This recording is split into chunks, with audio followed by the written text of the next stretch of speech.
Hey, what's up, everybody? Welcome to episode 25 of Fired Up and 360. So we just wanted to welcome you all. I was not prepared for this one, huh? But anyways, we have some special guests this evening. It is a ladies' edition. And so if we can, please bring in our co-host and special guest.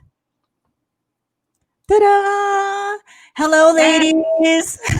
Hi. Hi. Okay, so I wanted to introduce our special guest, Wendi Jamison. So we'll just go around and we'll introduce ourselves, starting with you, Wendi. Hi, I'm Wendi, also known as Party Like a Mother, and I am so happy to be here today. So thank you guys for inviting me over here. This is going to be fun. This will be fun. Yes, definitely. We'll go around at Kriscut. I'm Kriscut from Las Vegas. Always a pleasure to be a part of this. I think this is my second time on the Furious podcast, but this is a special one because it's Furious. No, it's fun and 360. So always glad to be part of this. So I'm Kriscut.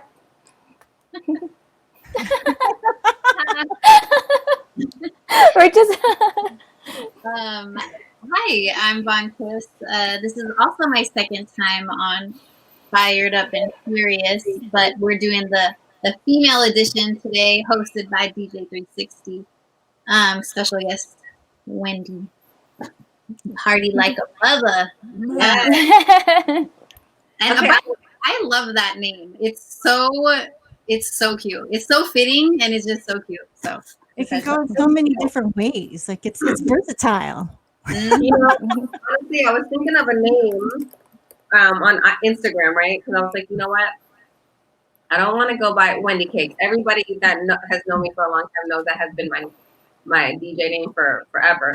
And I was like, you know what? I want to change it up on Instagram though.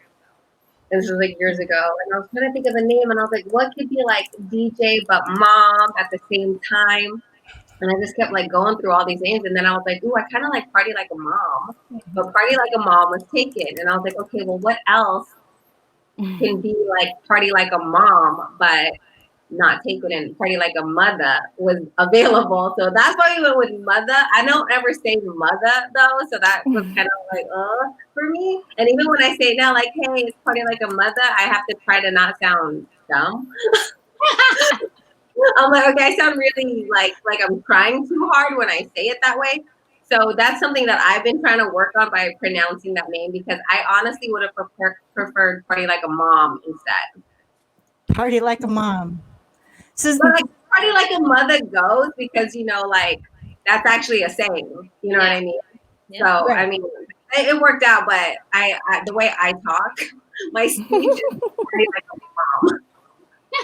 I love it. I love it. So let's get back to that, because I want to go around the table and get everybody's little backstory to their name. So I am DJ 360. You guys have seen me here. I am in the Bay Area, if you guys haven't heard. So let's go around. Kriscut. So we have Wendi's her name and how that originated. Kriscut.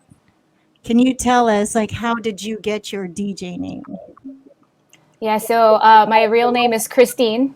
So I was like, okay, Christine. And then at the time I was learning to actually not be a club DJ. Before all this club DJ stuff started, I actually was more into the turntablism side. So, you know, cutting it up. So I was like, oh, Kriscut. You know, and then I like Kriscut fries because I like to eat.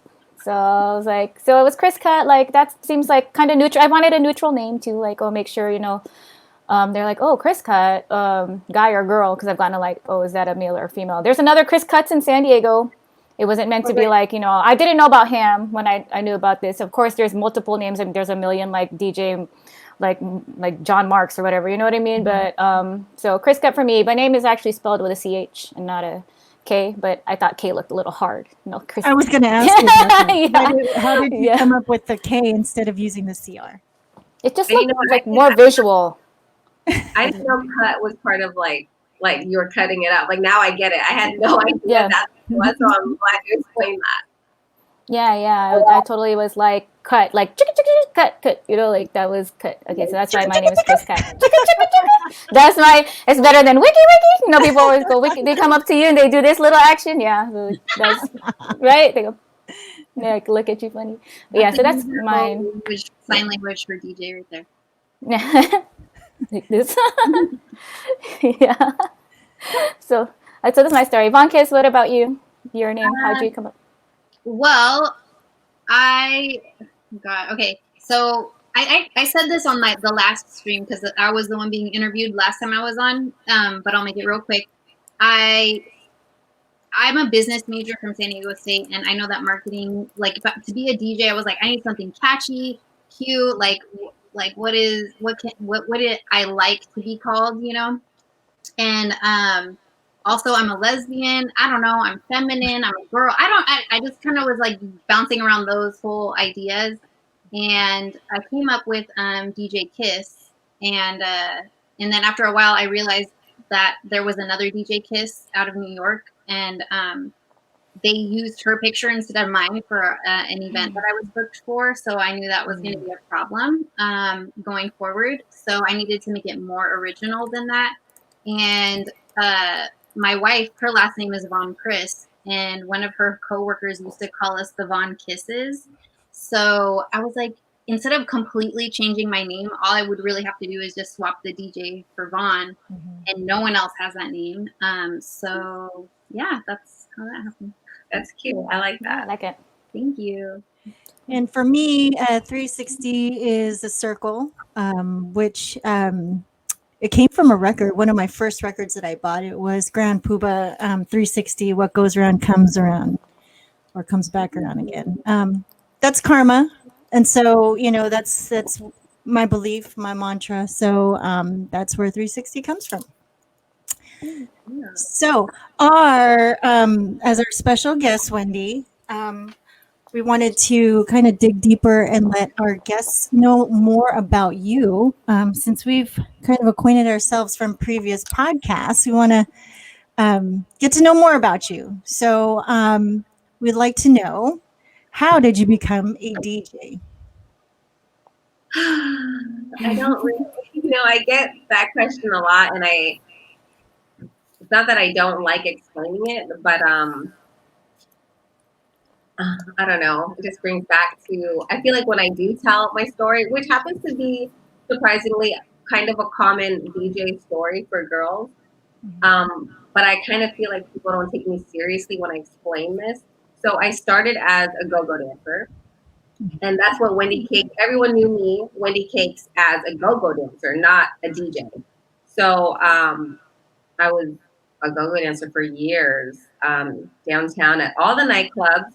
But and when you say downtown, is that in Las Vegas, or did it start elsewhere? So this is in San Diego. San Diego. So I was go-go dancing at pretty much all the main nightclubs in San Diego. Mm-hmm. So I knew a lot of people, and I realized, you know what?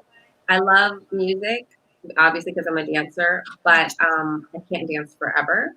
I want to transition into something, but I want to keep it with music. And so my friend was like, you should try to be a DJ. And I've never ever in my years thought of being a DJ. Like growing up, like, oh yeah, I want to be a DJ. Never.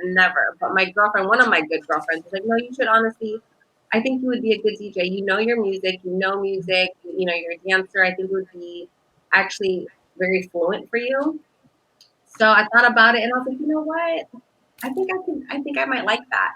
And so I bought all the equipment, and it was like all like stuff from the like just used stuff, some stuff off Craigslist, some hand-me-downs, whatever I could get, because getting all this equipment, because there wasn't controllers back then. Getting all this equipment was just like a huge ordeal. And so finally, it literally took me a year to get all the equipment because it wasn't my main priority. So once I finally got everything, like a monitor and the mixer and everything, literally needles, everything, because I started with turntables. I finally was like, okay, now I need to learn how to DJ. And so I actually just had a regular computer at first. I didn't even have a MacBook. Mhm. And I didn't even know, like, you want to be on a MacBook. Like, this is how new I am. I'm trying to do this on my own. And because I knew so many DJs already from the club and they knew me as a dancer, I hit up the ones that I was really cool with. And I was like, hey, I haven't really told anybody, but I bought all this DJ equipment, but I need to learn how to DJ now. Mhm. And so a few of them gave me a lot of tips. DJ Crooked and DJ Neva from Vegas, they DJed at my club a lot, and they were actually really um, great at helping me. You know, they didn't give me lessons, but they gave me pointers. Anytime I had questions, they like sat down and helped me out and just, you know, pretty much mentored me in what I need to do and what's important. But the person that taught me was this guy off Craigslist. Like I bought something off of him and he was like, oh, what, do you DJ? And I'm like, I'm trying to, I don't know how. He's like, how about this? I'll come over once an hour. I mean, once a week for an hour, and we'll, you know, if you're really serious, I'll teach you. And he did. This was a And guy off of Craigslist? yes, like Wow. his DJ, he was a DJ, but he wasn't a big DJ. But he went by Logic. Okay. DJ D Logic, but you would not know who he was because he wasn't in the club. He wanted to be in the clubs, but he wasn't in the club. You know, he was more like a bedroom DJ, but he was dope, and he taught me. And we became really good friends. We're still good friends till this day. He doesn't DJ anymore, but Mhm. honestly, I'm so grateful for him because if it wasn't for him, I would not probably. It would have took me a lot longer to learn how to DJ. And I want to say, for a whole year before I started DJing, I was just in the room practicing for hours, just practicing like my blends, everything. I was kind of skeptical because I don't scratch. And I was like, oh, I need to learn how to scratch, you know. And Crooked and Neva was like, honestly, if your goal is to play big rooms and clubs, Mhm. you honestly don't need to learn how to scratch. They honestly, clubs are not big on that. Yeah, it's cool. It's a good, you know, it's a good skill. But if you want to be a headliner, you need to just focus on blending.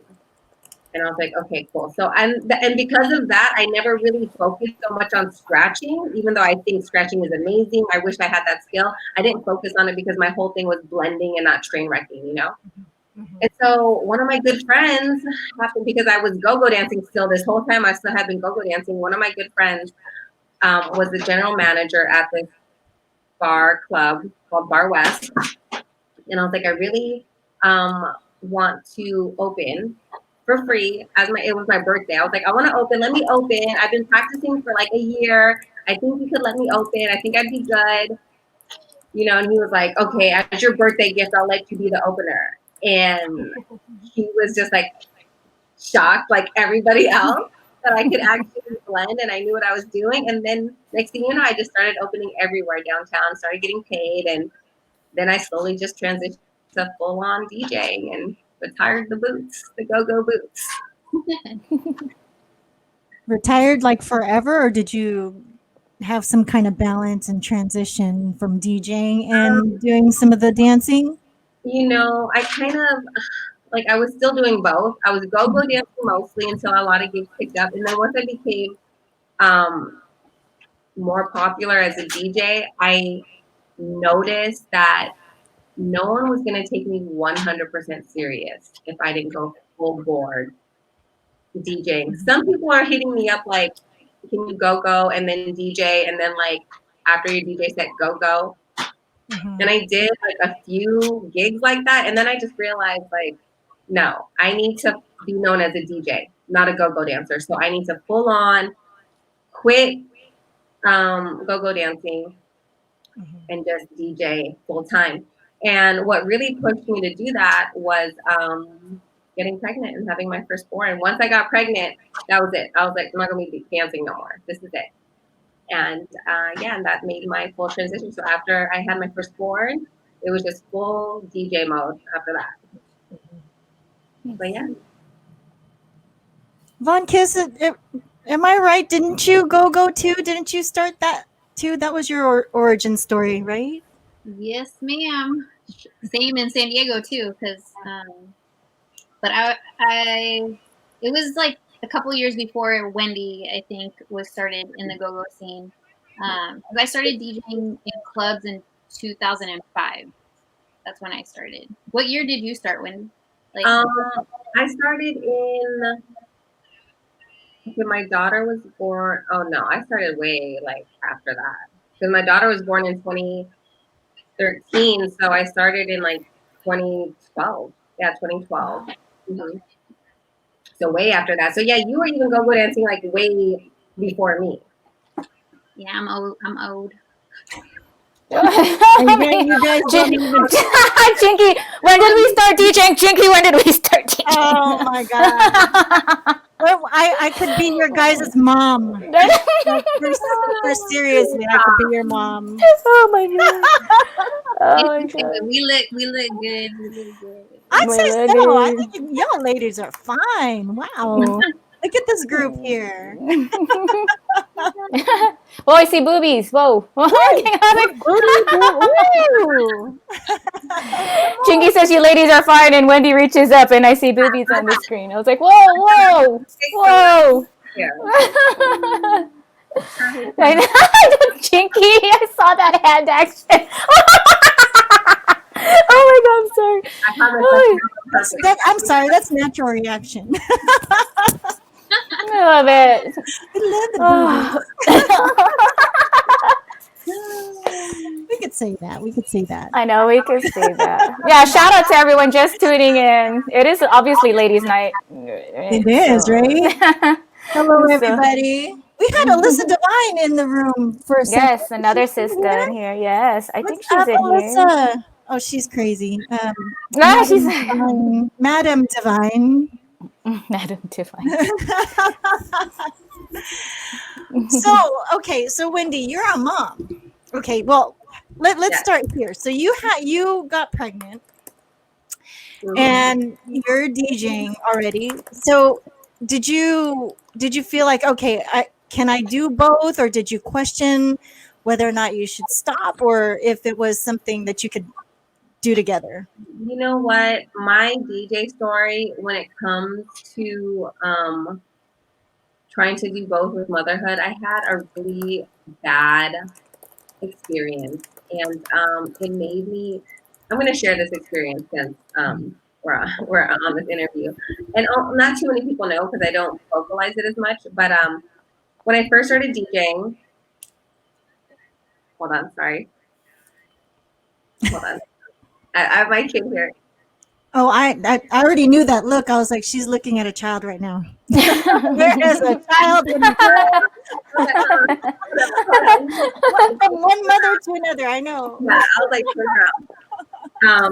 okay, so I got pregnant unexpectedly, and of course I was in the middle of my. I mean, I want to say I was like at the height of my career at the moment because I had got signed with Far East Movement. I got signed with Stampede, and if you don't know what Stampede is, it is it's a management. It's a not a record label, but it's a huge management, and they manage Snoop Dogg, YG, and Far East Movement.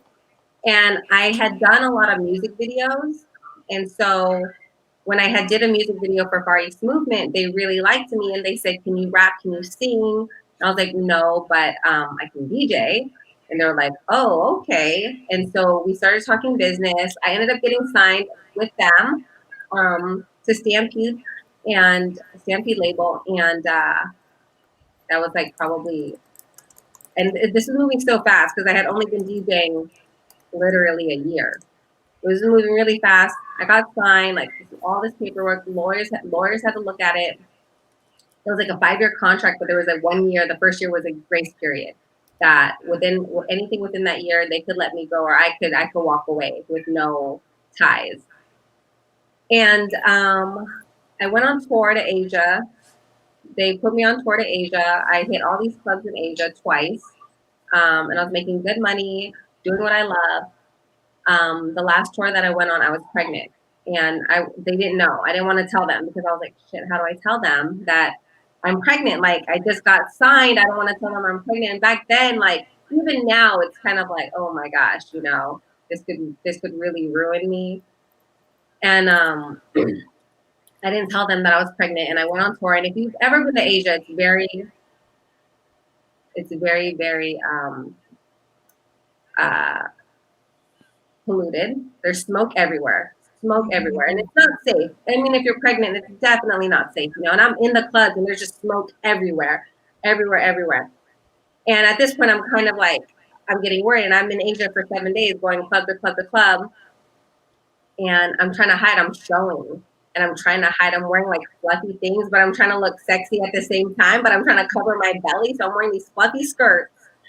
And even I remember one time I was at the airport with one of the tour managers, and the lady checking us in was like, "Oh well, is she pregnant? Because if she's pregnant, she can't board because when you and I didn't know this when you board overseas and you're pregnant, especially like China or something, you need paperwork because they don't want you thinking it's like a Chinese baby, you know, going back to the States. You know what I'm saying? And I was in China. So I was like, oh my gosh, I can't let them know that I'm pregnant because it's going to be like a whole big ordeal, paperwork, all this stuff, proof that it's, you know, that I'm an American citizen and that this baby's not from somebody from China. Mm-hmm. So he was like, she's asking if you're pregnant. And I was like, what? No, I'm not pregnant. And I just tried to act really offended that she was like calling me pregnant. And so she was just like, oh, okay. Maybe she's just overweight then. I don't know. So that was it. But I was like, oh my gosh. I was like, I almost got caught up. And so I'm there for 7 days already. I'm in Asia for 7 days. And then Far East Movement calls me and they're like, hey, we need you to stay another week. We got you more gigs. It's really good money. And I was like, no, I can't. I can't stay another week. I need to go home. And they're like, why? Why? If you need to see your husband, tell him to fly out. We'll fly your husband out there, like in South Korea. And I was like, oh my God, no, I can't. How do I tell them that? No, like I cannot be here no longer because I'm like 6 months pregnant at this point. I'm hiding. This is not safe for me and the baby, especially the baby is not safe. And this is my main concern at this point. And I'm like showing, and this is just not ethical. So I talked to one of my good friends who manages a lot of artists in San Diego. And I email him and I tell him my situation. I'm like, what should I do? He's like, look, you need to email him and you need to just tell him straight up and fuck what they say. Because at this point, you need to protect your baby. So I email him, I tell him, they're just like, wow. They're like, okay, we understand. We'll talk about this when you come back. So as soon as I touch back, I'm talking about the day that I come back to the States, they call me and they're like, the contract's over. And I'm pregnant. I'm emotional. I'm just like, are you serious? And there's nothing I can do about it because we signed all this paperwork. And in my contract, we had a 1-year grace period where they can do that to me and there's nothing I can do about it. Like this would have happened the second year. There's nothing they could have done by contract, by law. Like they would still have to work with me no matter what. But because this happened all in the first year, you know, they instantly called me when I touched down. They're like, hey, you know, this isn't working out. We're just going to walk away from this. And that's literally what they said to me. And I was just like, okay. And I'm just upset. I'm with all these emotions. But I let that storyline and that just what they did, like, I just felt so like, wow, that was like a big fuck you to me. It just made me see like the industry can be so shady and cold towards women, you know? And this is before the Me Too movement, you know what I mean? And I was like, wow, they just really did me hella dirty right now, but I'm not surprised. And that's why I had kept my pregnancy a secret for that long because I knew that was going to happen. But it motivated me to just like, you know what? No, I'm going to keep DJing. And I'm telling you, the day that I gave birth, the next week I was in the clubs. I was DJing at all the clubs downtown. I came back even harder because I was like, no, you're not going to do that to me. And they did a live performance at Flux, which was a nightclub downtown, and they hired Far East Movement to, perform. And I was the opening DJ. And it was so awkward when they saw me. They were like, oh, you're DJing? I was like, yeah, I am. They're like, oh, where's your baby? I was like, at home with dad. And they were just like, and that was the last time I saw them. It was so awkward. Wow, that's so rude of them to react like that. Like, if anything, they should be embarrassed, you know, like They should. And honestly, I feel like it's karma because look where they are now. You know, nowhere. Like people don't even really know who Far East Movement is. You know what I'm saying? And that's why I'm like, you know what? Maybe your career didn't go that far because how you treated people. yeah. And they walked away from me. When they told me that, they walked away from me. 6 months later, they signed a new DJ called by Felicia. That was her DJ name, and rebranded her. And that replaced me. And I was just like, okay. But then nothing went far with them, and I was just like, okay, well, this is karma because you guys, this is how you treat people, and it's not okay. Was the decision to let you go, was that the decision of the band, or was it like their management? Like, how did that come down to I don't you? know. I honestly don't know the details. I wasn't able to ask. They literally called me and was like, hey, you know what? This just isn't working out for us, so we're gonna walk away from the contract like nothing ever happened. That was literally the conversation, and I was just like, okay. I didn't even try to fight them because I knew in my contract there was nothing I could do to try to convince them otherwise. Like that was it. So I was just like, okay. And I just hung up, and I was like crying forever. I was like an emotional wreck. But like I said, it just motivated me to continue doing what I do, and they saw that I was still DJing. They saw that I was, and that's all that mattered to me. That they knew that this pregnancy wasn't going to stop me. Having kids, I have 3 kids later, and I'm still DJing. You know what I mean? You have 3 kids and you're married, so like that's like a full family. How do you balance this career and children? Because I know that's very, very demanding.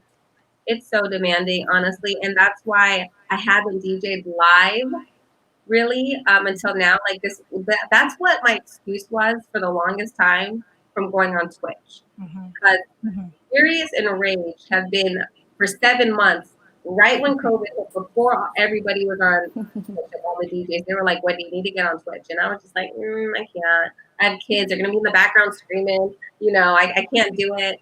And that was pretty much my excuse. But I knew deep down I could make it work if I wanted to. And then 7 months later, which is now, I was like, you know what? I'm just going to do it. My son is actually, because 7 months later, 7 months is like a huge gap, like a huge difference in age. My son's almost 3 now, and now he understands if I'm like, I need you to leave me alone for a second. I'm doing something. You have to be quiet. Now he understands that. Versus 7 months ago, I don't think he really would have comprehended. Okay, I really need to be quiet. Versus now, he's like, oh, I have to be quiet. How old is he? He's gonna be 3 in December, so he's 2. Okay. Yeah, Yeah, 3 is a little bit tough. yeah, no, it is. And even now, I'm like, okay. But now he's getting it, So now I definitely feel like this is my time to be on Twitch and to be live and do all these things. And honestly, my husband is my biggest support. He always has been, especially when it comes to DJing. He'll never be like, no. You know what I mean? He knows like this is what I love to do. Out of all the things I've tried to do, he knows DJing is something that I've always stuck to. He knows it's something that I like and that I'm actually good at. And so honestly, he's like a huge part in me being able to still DJ after kids because he supports it. He's not like, no, you need to take care of the kids and you need to cook, you need to clean. He's like, okay. That's awesome. So I'm definitely blessed. I'm blessed and fortunate that I have him as my rock because I know it's not really like that for a lot of moms in general, So I do appreciate him. So if you're listening, Josh, I love you. Well, it's funny because you let the kids know, hey, mommy's streaming or I'm doing a thing, leave me alone. Where I'm on the other side of that, like I think people who have watched my streams this week, I had my 8-year-old who loves being on the stream, and I can't say no to her unless I lock this door. But then you'll be hearing like pounding in the background. But she loves being a part of it. She crashes my stream and she has meltdowns. Big meltdown, not just a meltdown. I'm like, oh my God. And she's like, she gets mad at me on stream. And okay, now I don't feel so bad because I'm always like, don't bother me. I'm going to go live right now. I swear if you come up here, If you come up in my live, you already know what time it is when I'm done. You already know what time it is. You're gonna get it. You better not bother me. Like, All right. I mean, there's a few times when I have gone live. My son's like because my setup is in the playroom, and so that's where all their toys are. So I'm like, okay, if you want to go up there and play, that's fine, but we need to be quiet. So there's times where I've been like all live, like. Now you better whoa. I'm doing the signals and they already know like You have a signal. You have like signs. You're like, yeah, I'm taking your toys. I'm gonna take your toys. Look, one of these days though, I have a feeling that someone's gonna throw a temper tantrum while I'm on live, and they're just gonna see the real mom come out. They're gonna be like, "Oh, okay, don't play." It could be for good streaming because people are like, "What's going on?" And then my mods threw up a poll like, "Should Sky forgive her mom for this?" And I'm like, "Oh my god, what is this poll?" Yeah, it happens. So I'm like, I just gotta let it go. Yeah, maybe I'll let the kids crash then once in a while. Listeners like it. I mean, if you're comfortable with it. If you're comfortable showing them. But so this leads me to the other one because I know all of it, well, except for me, we all have a significant other. And you're talking about support. And you said, Wendi, that your husband supports you like 100%, which is awesome. I know that Kriscut has a significant other husband, and Von Kiss has a wife. So let's speak on your guys' experience with Twitch and how much time this takes, and how they deal with or support your guys' time doing something like this. You go first, Von Kiss. You go first. You go first, sis. Yeah. You know what? Honestly, my wife is amazing, and I say it in my streams all the time how thankful I am for her. I made an emote with her face, but back when I first started streaming on Twitch, I was recording in our kitchen area, like our dining area, and she would help me set up every stream. She would get the table into position, flip our other table up and out of the way, get the lighting set up. She knew how to plug in my cords and everything else. Oh, nice. Because she's not really tech savvy, So that was really cute to see her help me with that. But I don't know if you guys are into the 5 love languages or anything like that, but her love language is quality time.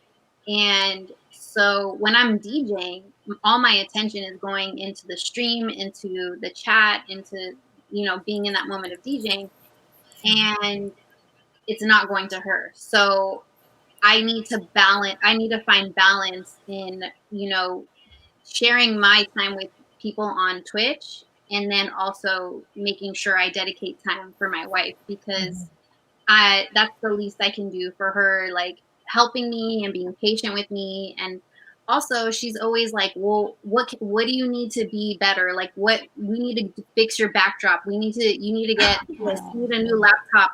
She's more into improving my stream presence even than I am at some points, so since she gives me that energy, I really do need to make sure that I give that energy back to her, because I'm very thankful. Oh, I love that. You're blessed. Yeah, I think that's great because it's it's a lot of time, and as many times or many days as you stream, and for the duration of each stream, that's a big chunk of the day. So for her to be a part of that and be so understanding and supportive is really awesome. Yes, I'm very thankful. How about you, Kriscut? Oh man, you guys know I can't even get rid of my DJ slip emote, because every time I joke about getting rid of my DJ slip emote, they flood the channel for 3 minutes with his emote, just spam.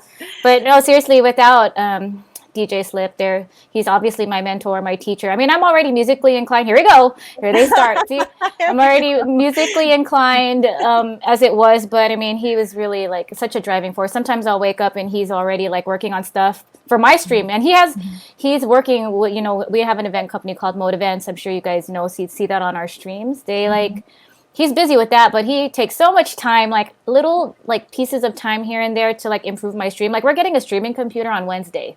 He's gonna have to like reformat that whole computer. He really cares about this because he knows how much I love it. I'm tearing up because he knows how much I love to stream and how much I love my community. So I love you, Slip. Look at the chat go crazy. I'm like, guys, I'm gonna get rid of the Slip emote, and then they're like, boom, like no, but yeah, he's like my biggest supporter, my biggest fan. I love him. I'm getting a little emo right now, so sorry. But yeah, so I'm just saying, like, it's so nice to have a spouse. Like, I think, plus we're like spouses, like we're both DJs, so it's not like what were you doing or but he knows how much I love DJing, and he loves it just as much.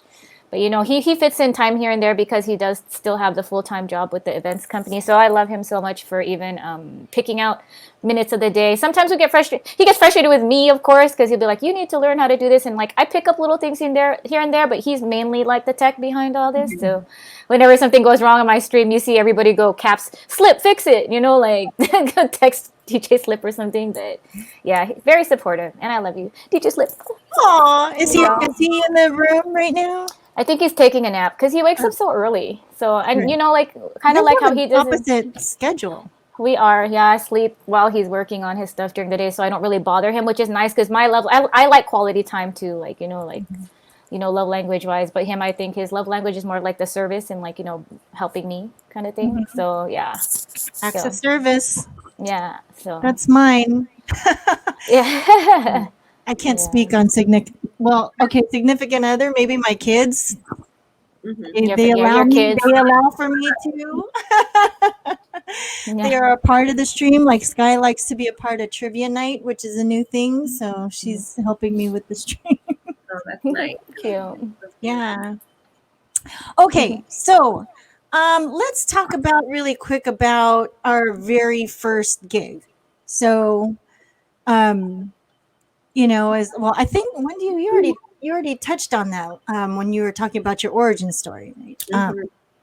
Maybe we could talk about, or you could give us a time where, because I think that this might be fun to hear too, when our first gig or first time something went extremely wrong, during a live gig or something. Where I'm like, really? I do want to say I have to appreciate all the times that something went incredibly wrong, because it just only taught me it made me more confident than ever. When I first started DJing on turntables, even though I knew how to mix, I didn't know how to set it up. I didn't know where to put what cables and how to connect everything into the Serato box. Because you put one cable in the wrong place, it's not working. And I remember actually Showtime, DJ Showtime got me this gig in La Jolla at like Barfly. And he was like, "Oh, it's already set up. You're just gonna plug in." Never believe that if someone tells you that. Just don't. Because that's honestly, that could be one of the biggest lies. Even though they really believe that, you show up and the maintenance guy or somebody cleaned something and they undid everything. I'm like, really, bro? So I go in there. I'm a new DJ. And it's not working. I'm like, nothing's working. And you told me all I had to do was plug in, but the music's going like reverse. When the music, because it's plugged in differently, that the music's reversing, playing forward, it's like reversing.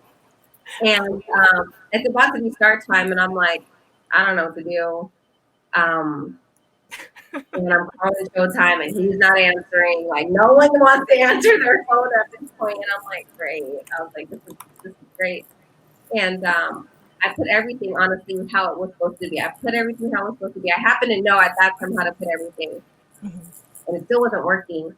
And then Showtime shows up after he's seen like 50 missed calls. He finally gets there like an hour later when the music's still not playing, and he sees that it's completely like something's just wrong.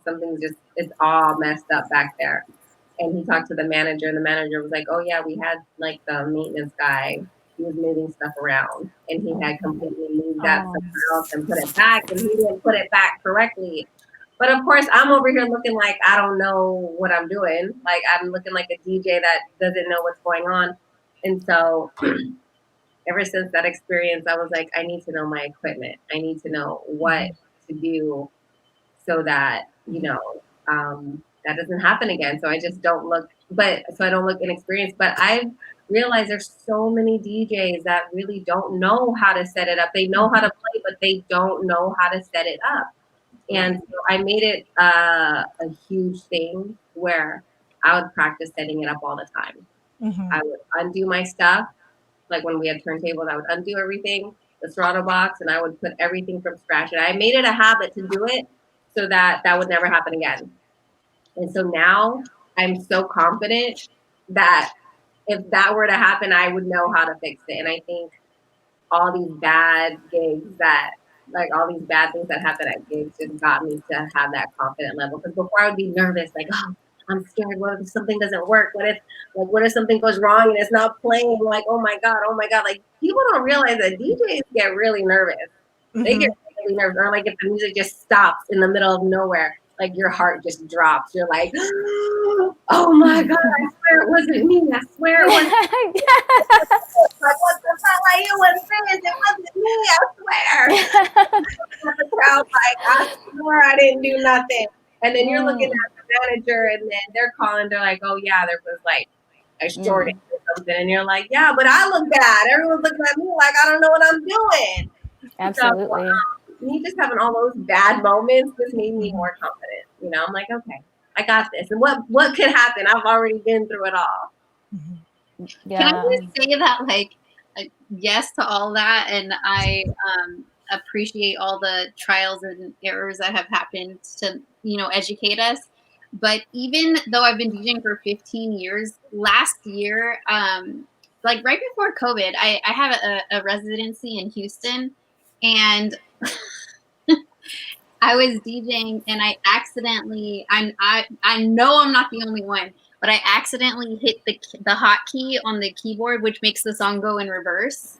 And then I was like, what the fuck? And then I'm like, oh, wait. Done that. I clicked on the button because I was playing on a controller, so it's on internal. And I'm like, okay, well, I'll just push the play button and it should fix it. No, it does not. It doesn't do shit except stop the music. Right. And when I push it again, it keeps going in reverse.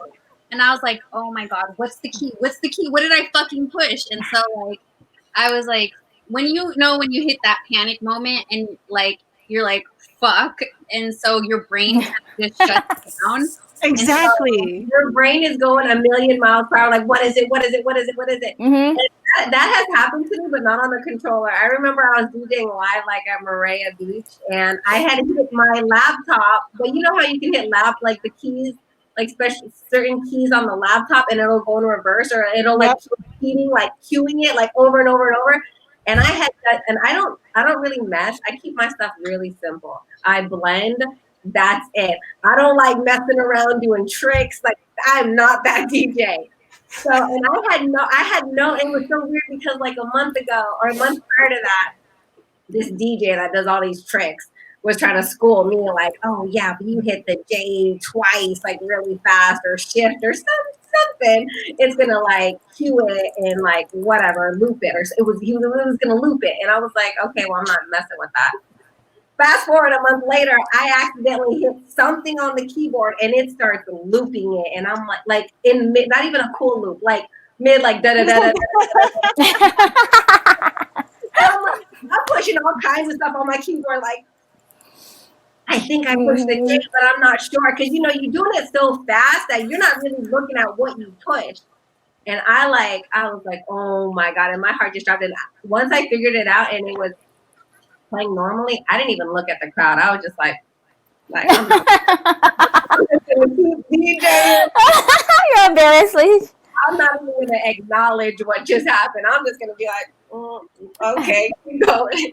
So how did you fix it? Wait, me or Did you guys fix it, or you should turn everything off, reset? Like, unplugged what it. did you guys do? buttons. That's how I fixed mine. I was just like push the button until it stopped, and then it stopped, and I was like, oh, okay. Next song. I'm not looking at nobody. No eye contact. I mess up. I don't make eye contact. I'm just like, nobody heard that. the funny thing about my situation is that since I had this residency, like I have a fan base that would come support like my night there. And I'm sober. I'm 2 years sober. I don't drink alcohol anymore. But so I drink Topo Chico. That's my drink. And this one particular group that always supports me, they might even be in the chat here. I didn't, is Veronica or Mel B in the chat? I don't know, but I'm talking about you, Mel B. And so when that happened, what I did was I stopped the music and I had the mic and I was like, hold up, sorry, we got a technical difficulty right now. And then Mel, she's in the crowd right in front of me. She's like, no more Topo Chico for you. And I was just like, I just started cracking up because like, obviously I'm sober. So it wasn't like I was drunk and I accidentally hit it. But the timing on like, and the no music at that moment where I could hear what she said was like hilarious.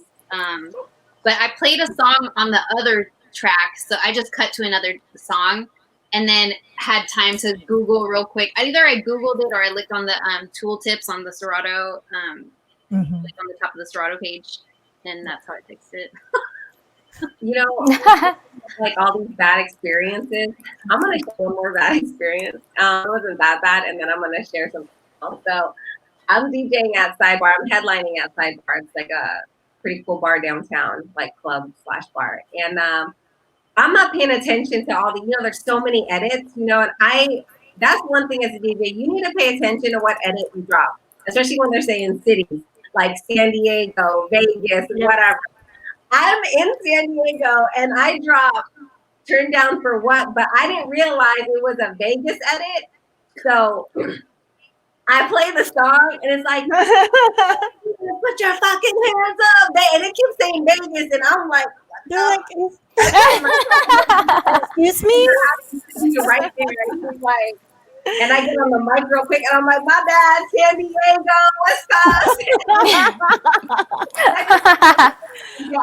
But I'm like, oh my God. What was the crowd reaction? Like, did everybody looked at the DJ booth? Everybody was hyped for when it said Vegas, put your fucking hands up or something. They all looked at me and I was like, my bad. And then I was like, my bad, San Diego, put your fucking hands up.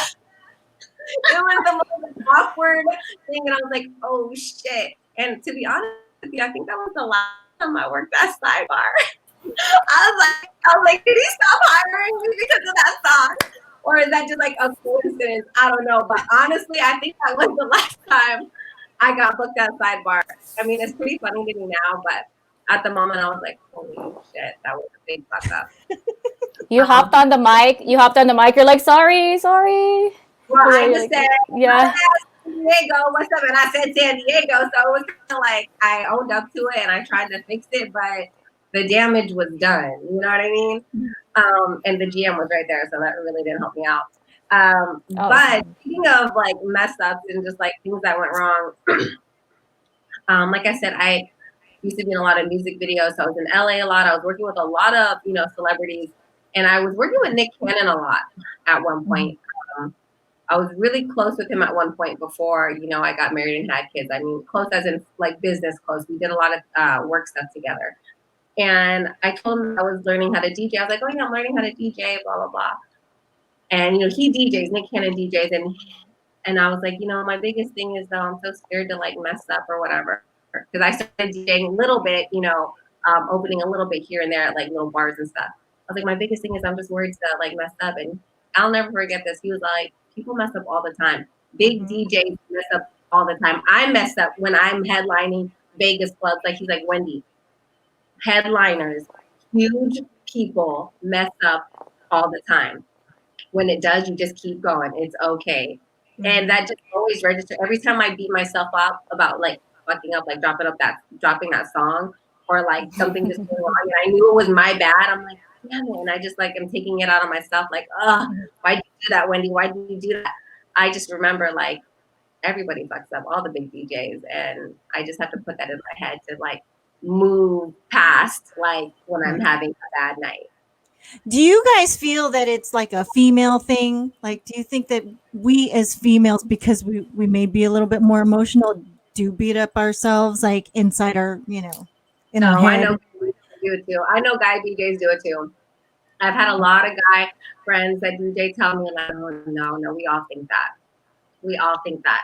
Where like the moment, or not even you messed up, not even if you messed up DJing, but like wherever you're DJing, like whatever venue tells you, hey, switch that song. Your vibe is already killed. It's like I didn't mess up, but because you didn't like that last song and you're telling me it, my vibe, you just killed my whole vibe.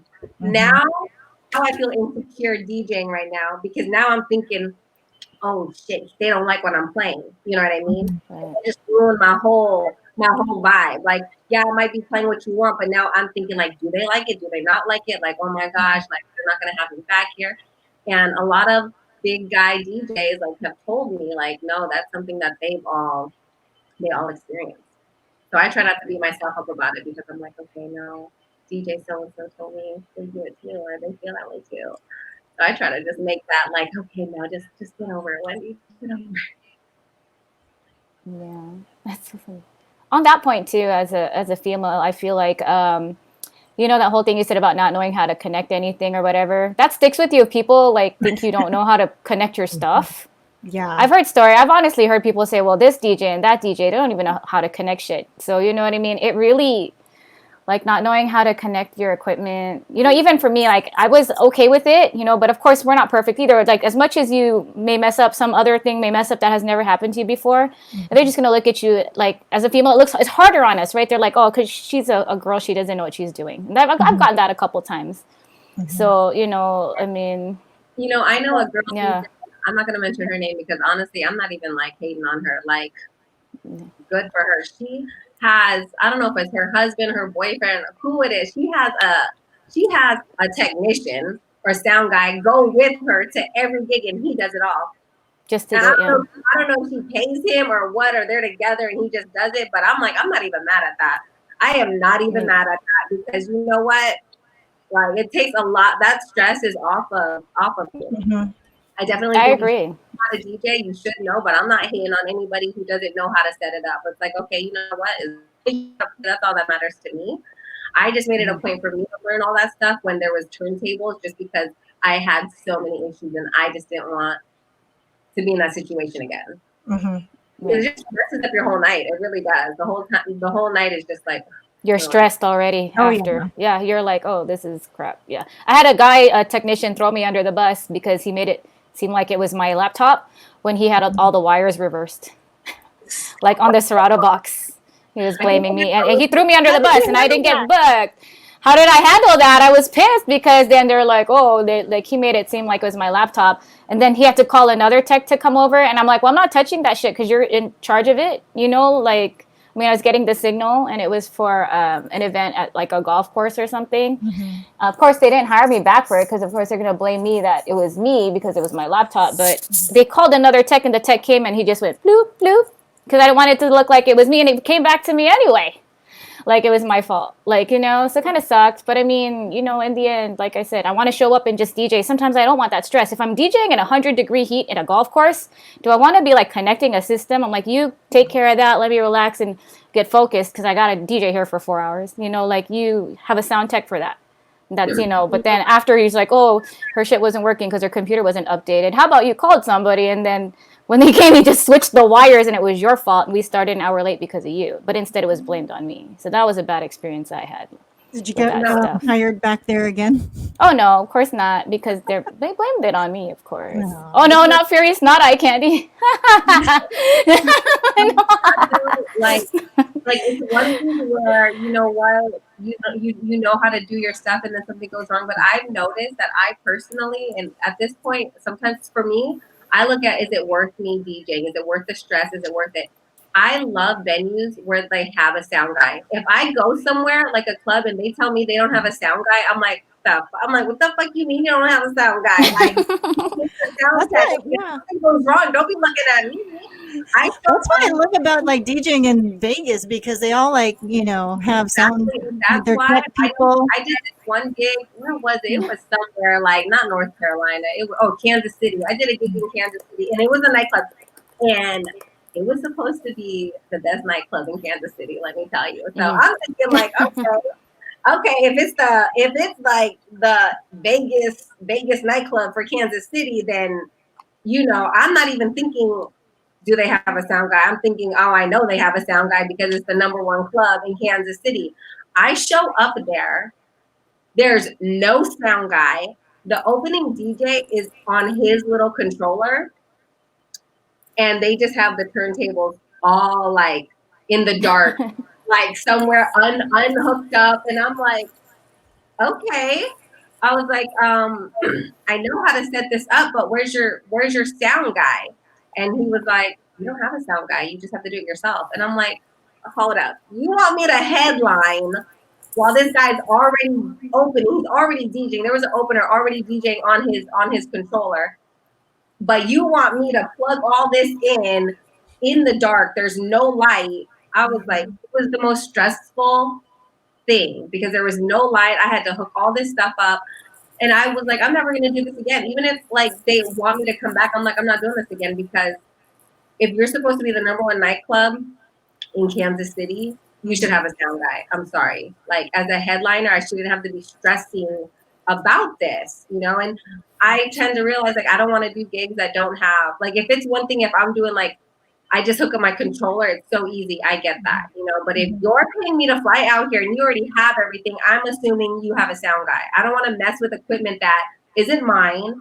I don't know where I'm plugging all this stuff into as far as like your main speakers and all that. Like, I don't want to be responsible for that. I'm trying to come in here, do my thing and get in a vibe. And you're over here telling me I am now the sound person and the DJ. So Absolutely true. Yeah, True. I agree. I think that for big venues that have their own equipment and if they have different setup, I think that they should have a sound tech for you. You should show up and just plug in.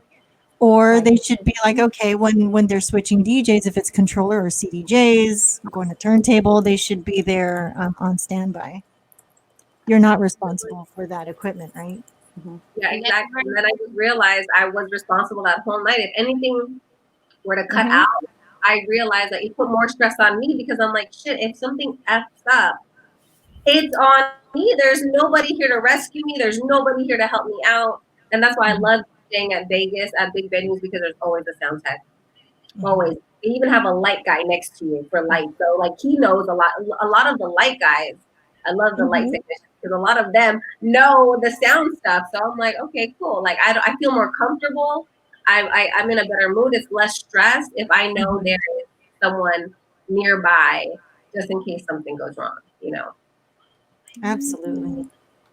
I was just gonna say, have you guys had the nightmare, an actual dream? I always have dreams of like DJ dreams, and one of them that tends to happen is I show up to a gig late and nothing is hooked up and I have to hook everything up. The crowd is there waiting with zero music and they're waiting on me to plug everything in, just staring at me, and I'm like sweating, stressing, trying to get everything connected as fast as possible. That's the anxiety dream, right? I've had a couple of those. You wake up and like nothing works, or like you're like, oh, something's missing for the equipment. Yeah, it's like a crazy anxiety dream. I've had that a couple times. I have not had those dreams. You never had? Yeah. I feel like I haven't. I just have anxiety. Just anxiety. I'm dreaming about it. I just have it. Oh my god. Oh, also, happy birthday to Cyber Kid. Happy birthday, Cyber. Happy birthday. Another That's year. Crazy. Like everybody's like having birthday in quarantine. Like, yeah, we're going to cycle through the whole year. And probably. Oh my gosh. That's horrible. So, Von Kiss, you had some questions that you wanted to go through. Ooh, okay. I Okay. want to know. Let me ask. I have 11 questions here, but I'm not going to ask all 11 because we kind of already touched on some of them. Mm-hmm. But one thing I thought would be cool to ask you is, what would be like? This is for Wendi, obviously. Well, I guess we could all answer it. What would be your absolute dream gig? Like, what is one event? It could be a made up event that doesn't even exist, but like, what would be your ideal gig as a DJ? No, I've never really thought about it, but I don't want to say this is an ideal gig because it's not an ideal gig. But okay. When I say this, guys, this is not like my dream gig. Okay, let's get that clear when I say this. This is not a dream gig, but I'm a huge Disney person, and I was like, I was at Disney one time watching the DJs, and I was like, I can do that. How do I do that? Who do I need to talk to become a DJ? I will be a Disney DJ. Like, so that was something that I was like, I never looked into it because I wasn't taking it that serious, but I was like, that looks really fun. And I wonder, how much they get paid. Like, is it really worth it? Do they get like free Disney tickets? Like, I was just thinking all these things. That's why you want. Just the Disney tickets alone. Just for the tickets, right? Season passes for your whole family. Expensive. Mm-hmm. Like, I think this would be fun. My kids would be in the crowd and they'd be like, "Oh, that's my mom DJing." Like, I thought it was like, okay, that'd be fun. But this did come to mind now that we're talking about dream gigs. So one of my goals that I'm trying to reach towards now, like, because I did the club thing, and I'm not against it. Like, if COVID opens back up, I'll definitely go back to that. But one of the things that I really want to like levitate to is I want to be a tour DJ, which I did before in the beginning, but I want it to be for I don't even necessarily want to be a tour DJ for a certain artist. Like, while they're playing, I'm that DJ while they're like performing. But you know how they always have like opening DJ before they go live. There's a DJ that's playing music just to get the crowd like excited. Like, I want to start doing that. And so one of my biggest influencers that got me to wanting to do that is DJ Silver. He's a big country DJ, and that's what he does. He don't even like really do clubs. Like, he just DJs like for all the big country, artists, all of them, literally every single huge country singer. He is the opening DJ, and I'm like, that's my next goal. So that's what I'm trying to do. I honestly don't know how I'm gonna get there, but that's my next thing. That's what I want to do when COVID is done. I want to start, and that's why I changed my name from Wendi Cakes to Wendi Jamison, because I want to take it more to a serious level. So yeah, that's mine. What about you guys? Mm-hmm. I had mine already. Mine is very simple. So I wanted to DJ overseas, and with my parents to come see me. So I had been DJing since '92. So they've never come out to see me. They never see me do anything, because it's always, they're in Oxnard. They're about an hour away from anything that I was doing at the closest. So 2 years ago, in 2018, we did Philippines, or I was in the Philippines, and I DJ'd a really big club out there in BGC, Manila.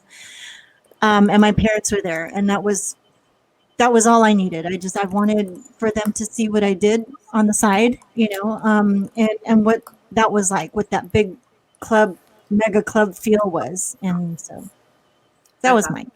Yeah. That's awesome.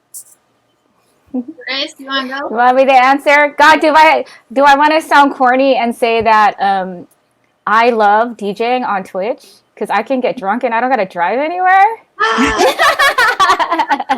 That is the best, isn't it? Like, I think I'm drinking more now on in quarantine, because I'm drinking with my Twitch fam, then I have been like, I know Von Kiss, you don't drink anymore, but I'm like, dang, I thought I wasn't going to be drinking. For a while, I lost a little bit of weight because I was like, before my routine would be like DJ somewhere, be a little faded and then be starving and go eat, right? No, that's what I remember. Right? Yeah, that's what I was like when we would be DJing at the club, because she would probably go later than me, or a night that I'm not working, and I would go meet up with her, and I'm like, after she's done, she's like, let's go drink. And I'm like, God damn, I cannot eat it. I'm like, let's keep drinking. I was like, I already know Kriscut's tolerance, and I am not there yet. And I'm like, she's up at like 4 a.m, 5, 6, 7. The sun is up and she's still drinking. I'm like, I just want to go to bed, y'all. Like, it's crazy. But now I think, Kriscut, in quarantine, my tolerance is up. So I think ready. I can hang with you if we yes. We're just gonna tag team stream here on StreamYard and go back and forth. Kriscut got a tolerance. That's all I'm saying. Be scared. Except for when I don't eat enough food. Like when I decide to drink and I have an empty stomach, and when you see me crumble bad, like I'm not gonna lie to you guys, I walked away from 2 streams in my life. So like one of the first early streams on Twitch, I got so crumbly toasted. I went to the bedroom and I sat down on the bed, and Sheridan was like, "Oh, are you done already?" And I'm like, I didn't even answer him. And I'm like just sitting there, right? And then he gets a text like, "Hey, I think she's still on." So he comes up and he pops in. He's like, "Hi guys." Like his face is like, "Oh, she's still on." Right? And everyone's like just worried. I had watched the replay, okay, and I was so embarrassed. It took me a while to go back online because I was like, oh my gosh, that was so embarrassing. But people get over that, and we're all here to have fun. But I was super embarrassed. And then I did it another week. But, it happens. And I think that's the beauty of Twitch. That's our lives. Like, we can be silly. And I'm like, I hope people aren't judging me because I'm having fun in my own home. At least I'm not driving somewhere. Like, and, like going back and forth. So, it's all in good fun. And, but that was my early days when I was like 15 people in my room, and all 15 people are like, oh my God, somebody go get Slip, And they're like texting him at like 2 a.m. She left her stream on, and I think I left my stream on for 15 hours after that because I had no idea how to turn it off yet. So that was that's my official longest stream, guys, 15 hours, okay? I was passed out in bed, and the OBS went for 15 hours, yeah. Wow. So, yeah. That's my funny, I guess that's part of my funny Twitch story. I think we're getting into Twitch now, right? So yeah, that is my funny Twitch story. Like, well, I want to know what other questions that oh yeah, more. I'm sorry, more. You got a list of questions. I could say I was on Twitch for 15 hours. You have to answer too, Von Kiss. Yeah, your dream. She's your dream gig. Sorry, my face hurts. Sorry. Okay, dream gigs. I would always say, like, that I really wanted to be a festival DJ. Like, I love house and electronic music. And like for a while I was playing like a lot of dubstep, bass, trap, like festival trap. But I have so much love for electronic music. And honestly, it would be a dream to headline like Ultra Music Festival or Tomorrowland or just any, honestly, a major electronic music festival. Like, that is a dream, because the way the crowd reacts, like the engagement, the response you get, like from certain tracks, like when you get them in the sweet spot, I've played events like that, and the crowd, the way they react, that's like the most like glorifying feeling to me. So I would absolutely love to headline a music festival. And I mean, I have, like, on some levels, like I've done a lot of Pride festivals, and those are so fun. But yeah, I'm talking like electronic music vibes, like ultra huge festival. Yeah. I mean, I totally see that. I totally see you doing that, though. Mm-hmm. Yep. It's gonna happen. Like, I see it. Like, I already know it's gonna happen. Thanks, Wendi. You're right there with your country music. I'm gonna be country soon, okay? And I'm gonna be headlining for like the country stars soon, okay?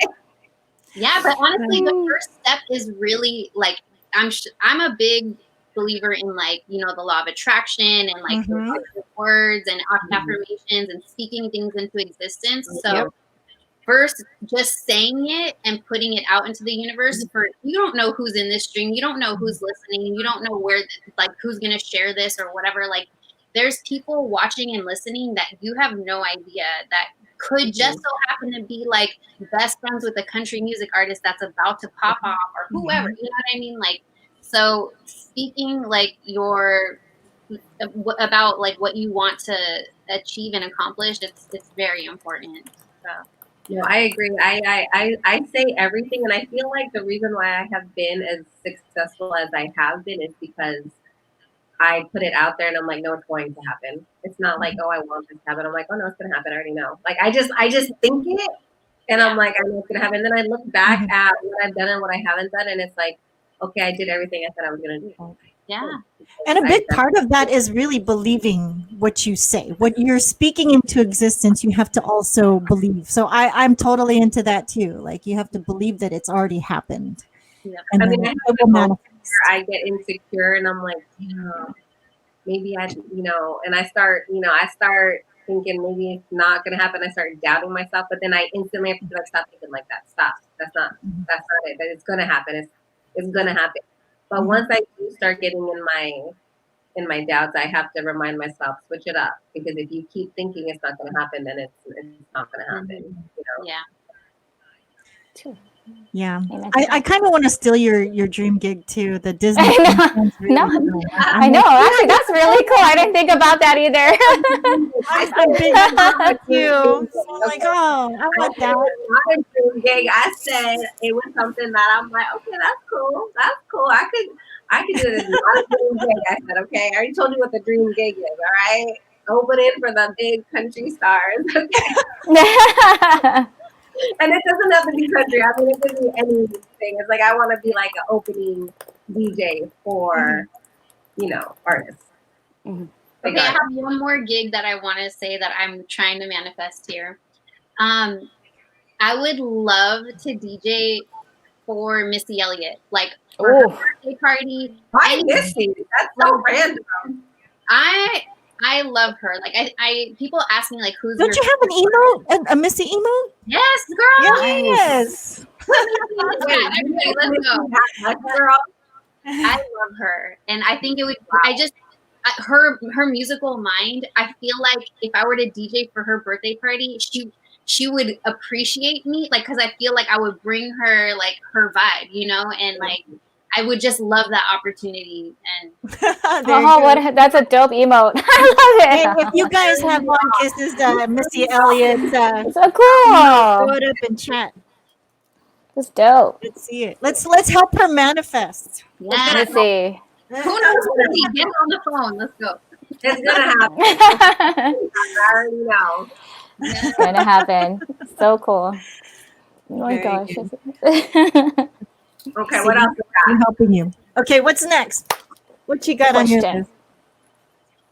Wait, Chris, you have a question for her? Oh no, I want all your questions. You wrote down questions. I didn't write anything down. We're just moderating. I thought I'm like I'm glad you have questions. It's so cool. Okay. What has been up to this point? I don't think you've said yet, but like, what has been your most memorable gig, or like favorite gig that you?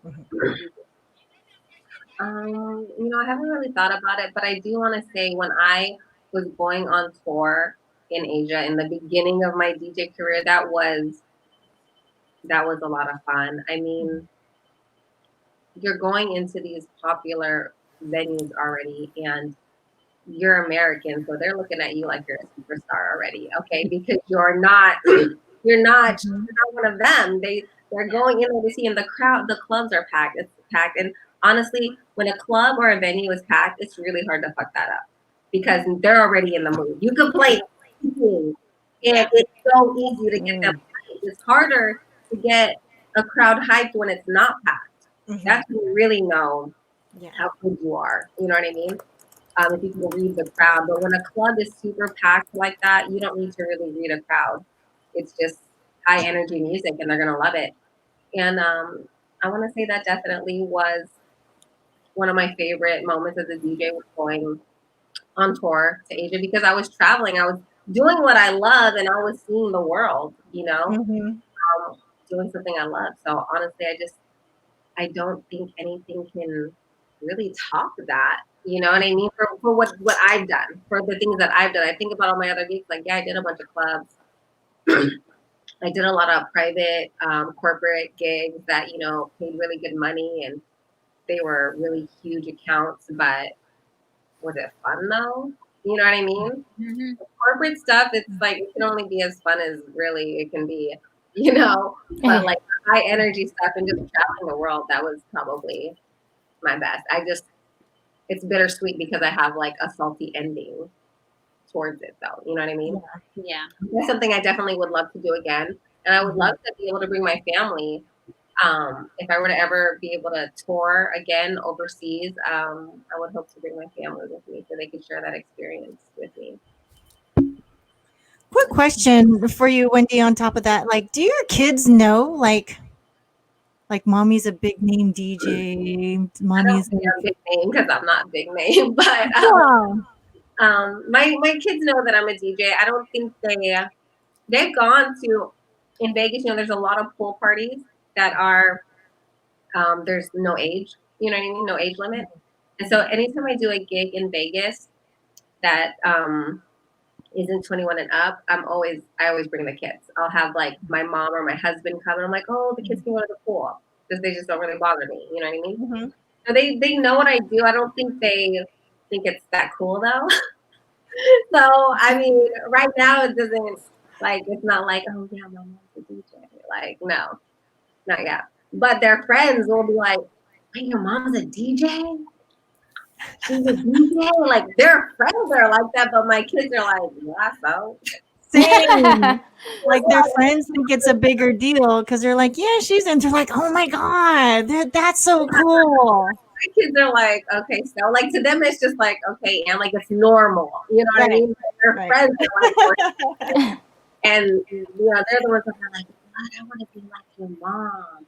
I want to be like your mom. But my kids ain't saying that. My kids are just like, okay, whatever. I remember my daughter's my oldest is 7, and I was like, you know, I want to teach you how to DJ. I think you need to. One of my biggest regrets is not learning how to DJ earlier in life. You know, because like I said, it was never a huge thing for me. I never thought about it until you know the moment came.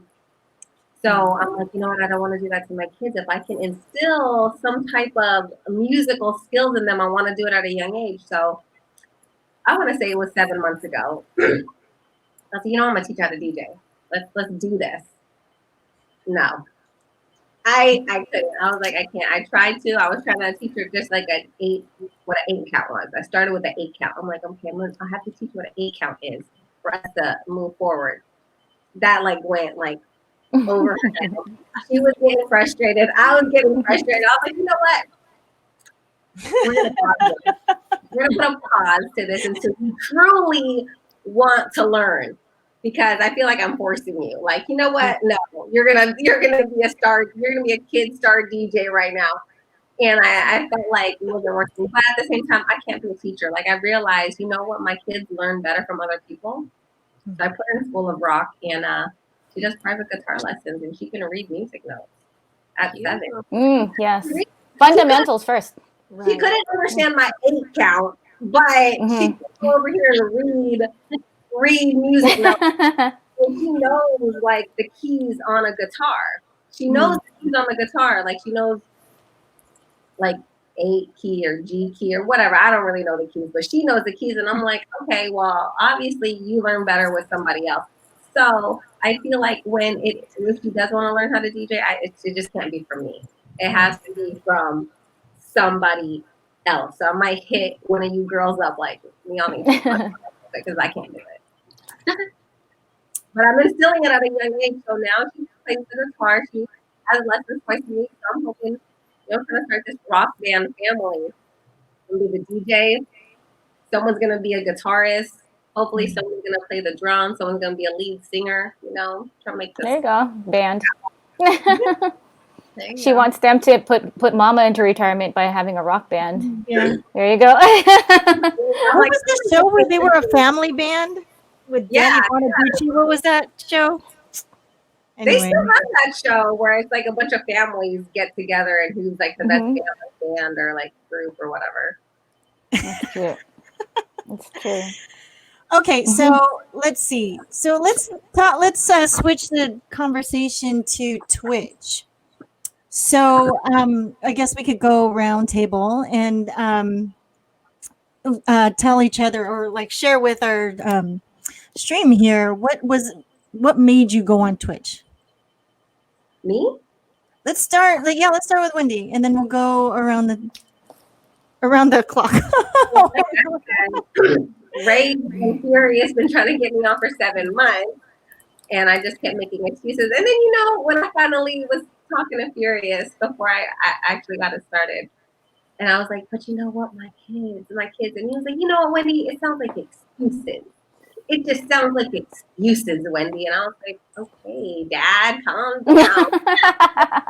Don't dad me right now. It's not excuses, okay? Anyway, I was like, F it, I'm all in. I got all in, got everything that I needed to get. It took a couple weeks, but I got everything I needed to get to be, because I wanted it to be like the real deal. I didn't want to go on half-assed. I was like, no, I need everything. If I'm going to do this, I need to do it correctly. So I'm going to just work up everything I need to get now, because I want to make sure I'm legit. And I didn't think I was going to like it as much, but I actually really, really enjoy it. And what I love about it is it's in the comfort of my own home. Right. I'm like, okay, I'm done. And then I can go into PJs right away. I don't have to drive. Or you could stream in your PJs. Yeah, I could stream in my PJs. I could. Maybe when I get to that level, I will. But now I'm like, I'm in barefoot, socks and all, just really comfy. I don't have to worry about driving. So I really like the fact that it's in the comfort of my own home. I really, really love that. It's just me now, because I'm so new to Twitch, everyone that's listening right now.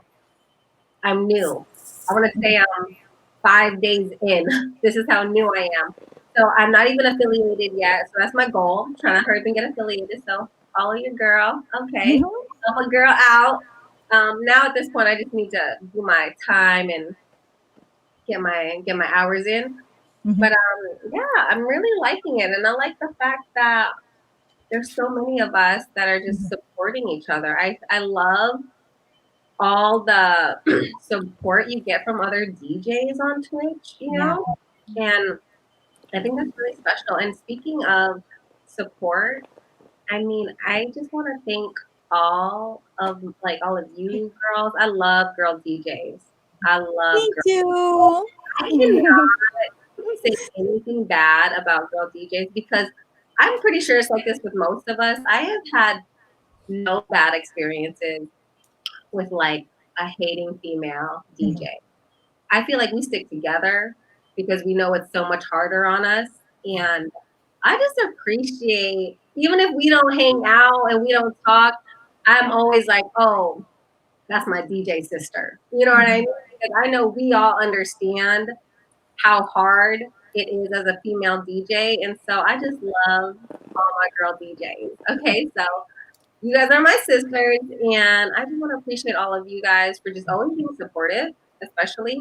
And I want to shout out all my DJ fam, like Furious and Rage. So supportive.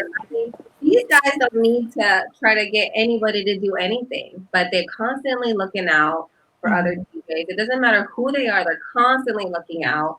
They're never, hating on anybody. They're really good DJs, good people. And I just appreciate having them in my circle, along with DJ Chaos and a bunch of these other DJs that I just came up with. And I'm like, everyone's just been very, I say Chaos because I just seen them in the chat, but everyone's just so supportive. There's been some haters, like guy haters, but you know what? That's why us female DJs stick together, because we already know how hard it is.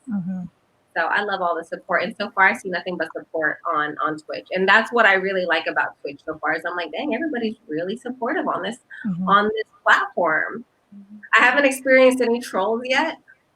So I'm like, We're just 5 days in, girl. If you're only 5 days, yeah, wait. Just 5 days in. That's right. I'm like, get ready to scroll on here. I like this app.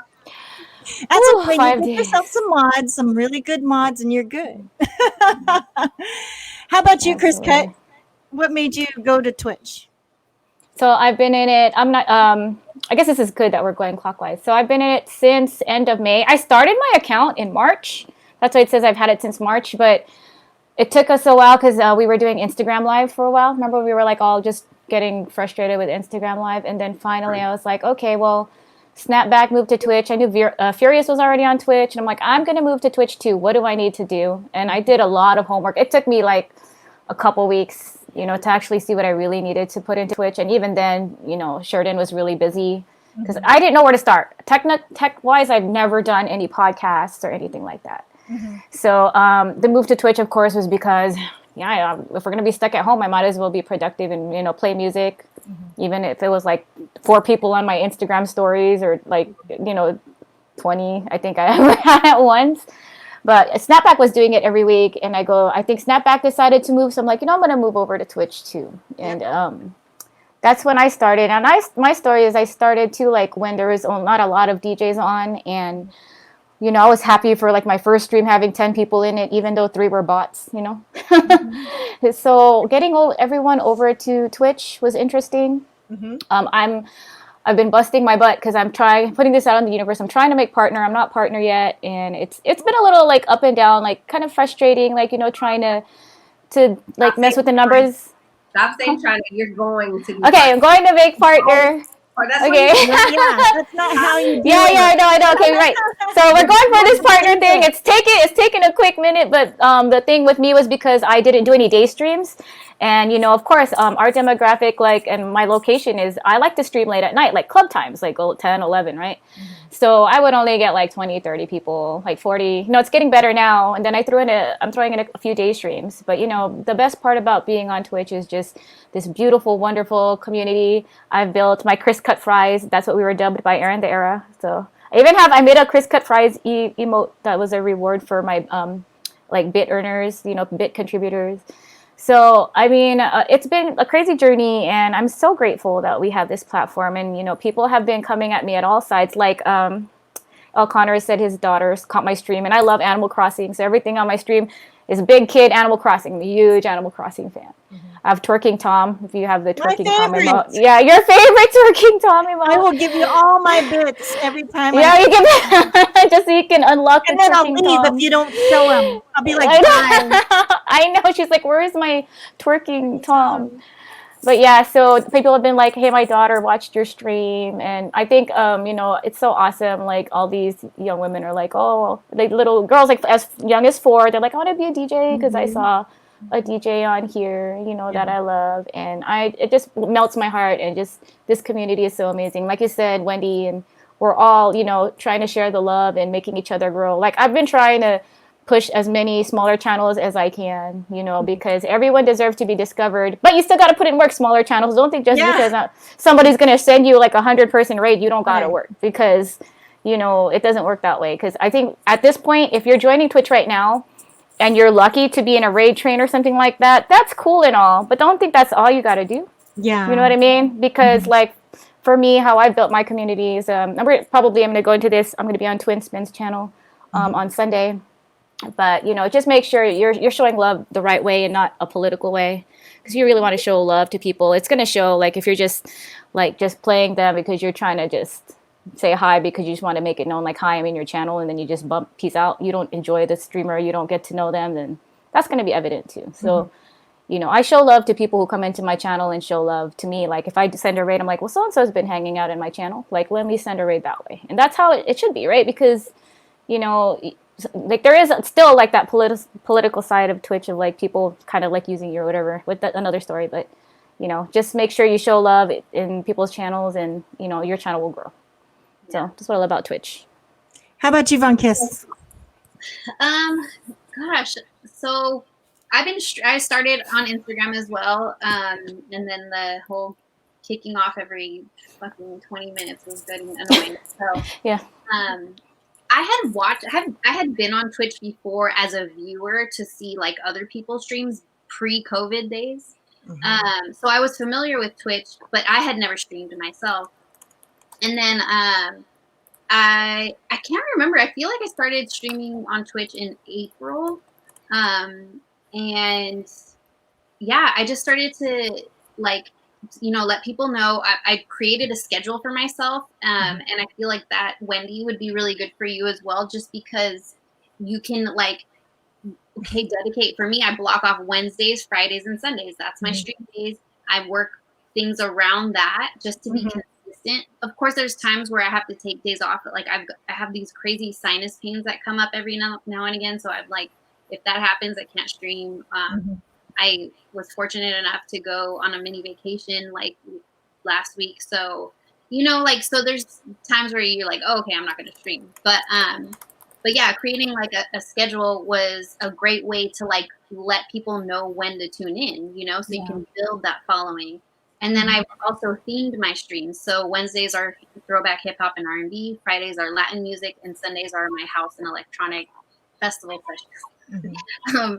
So people know what to expect. And then from that, it's like you get the following, like my Wednesdays are my highest viewed stream. Like that's when I have the most people tuned in, because who doesn't love like throwback hip hop and R&B? But then there's people who are like dedicated to my Latin stream, and then there's people who are like love the house and electronic music. So having that diversity, it feeds my musical soul, because I'm like super diverse with my own music preference. Anyways, I think I'm getting sidetracked here. Sorry. But That's okay. But I mean, it's all related to Twitch, because I'm streaming on this platform, and I, put in the hours. I did the work. I made partner, and my followers are now like the people in my subscribers. I call them the Kiss Crew. I have an emote for them. So it's fun, and it's like you don't feel as alone and isolated during this really isolating time when you're interacting with people in the chat.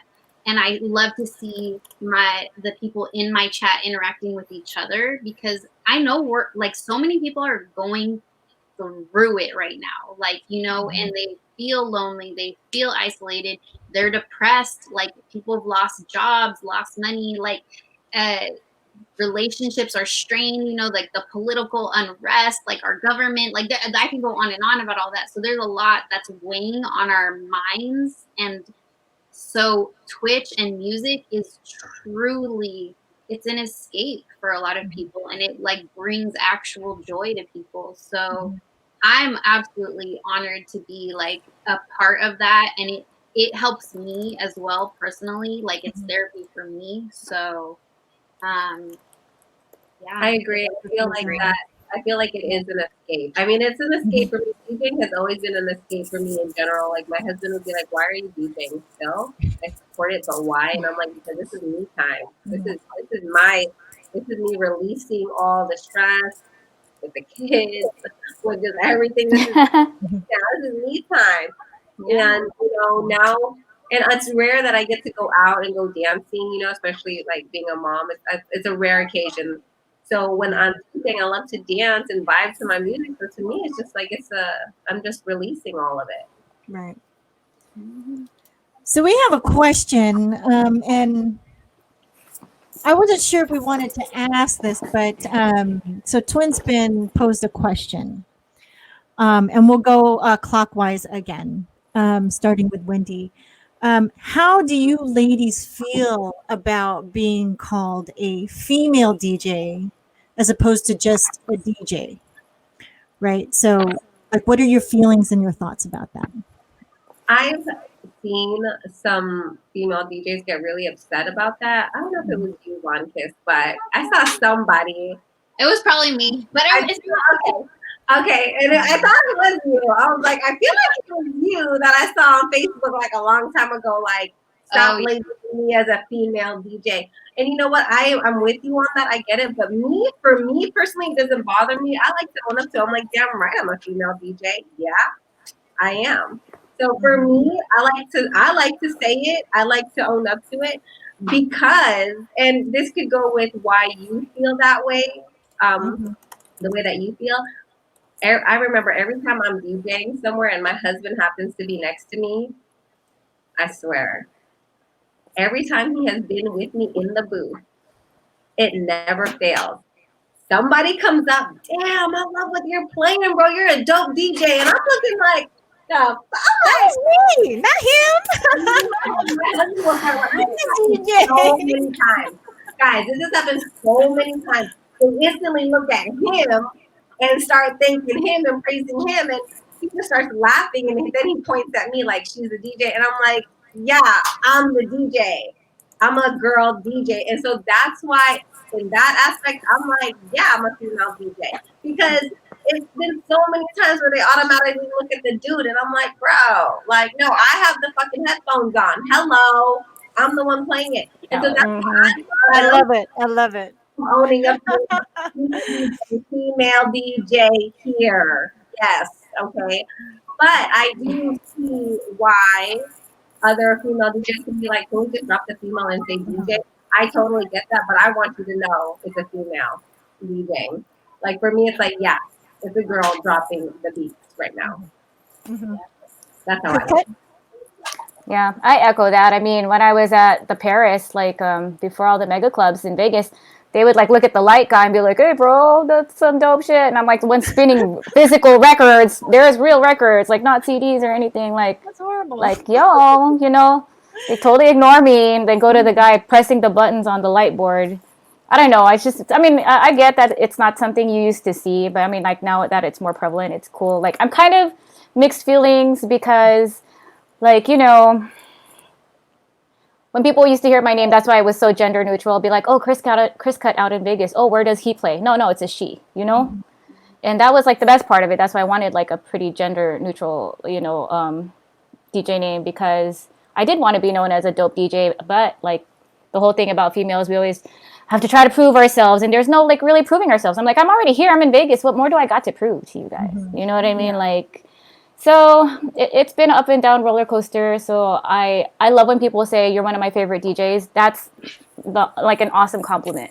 When they say you're one of my favorite female DJs, that's still an awesome compliment. But then, you know, it's like also kind of like, well, then who's your favorite male DJ? You know what I mean? Like, so that's kind of like how I feel, to echo everything that you said, Wendi, and that's my take, because it's been so long. I mean, I know me and Jinky been in like a little bit longer, you know, but and you know, she came from a time where it really was really rare.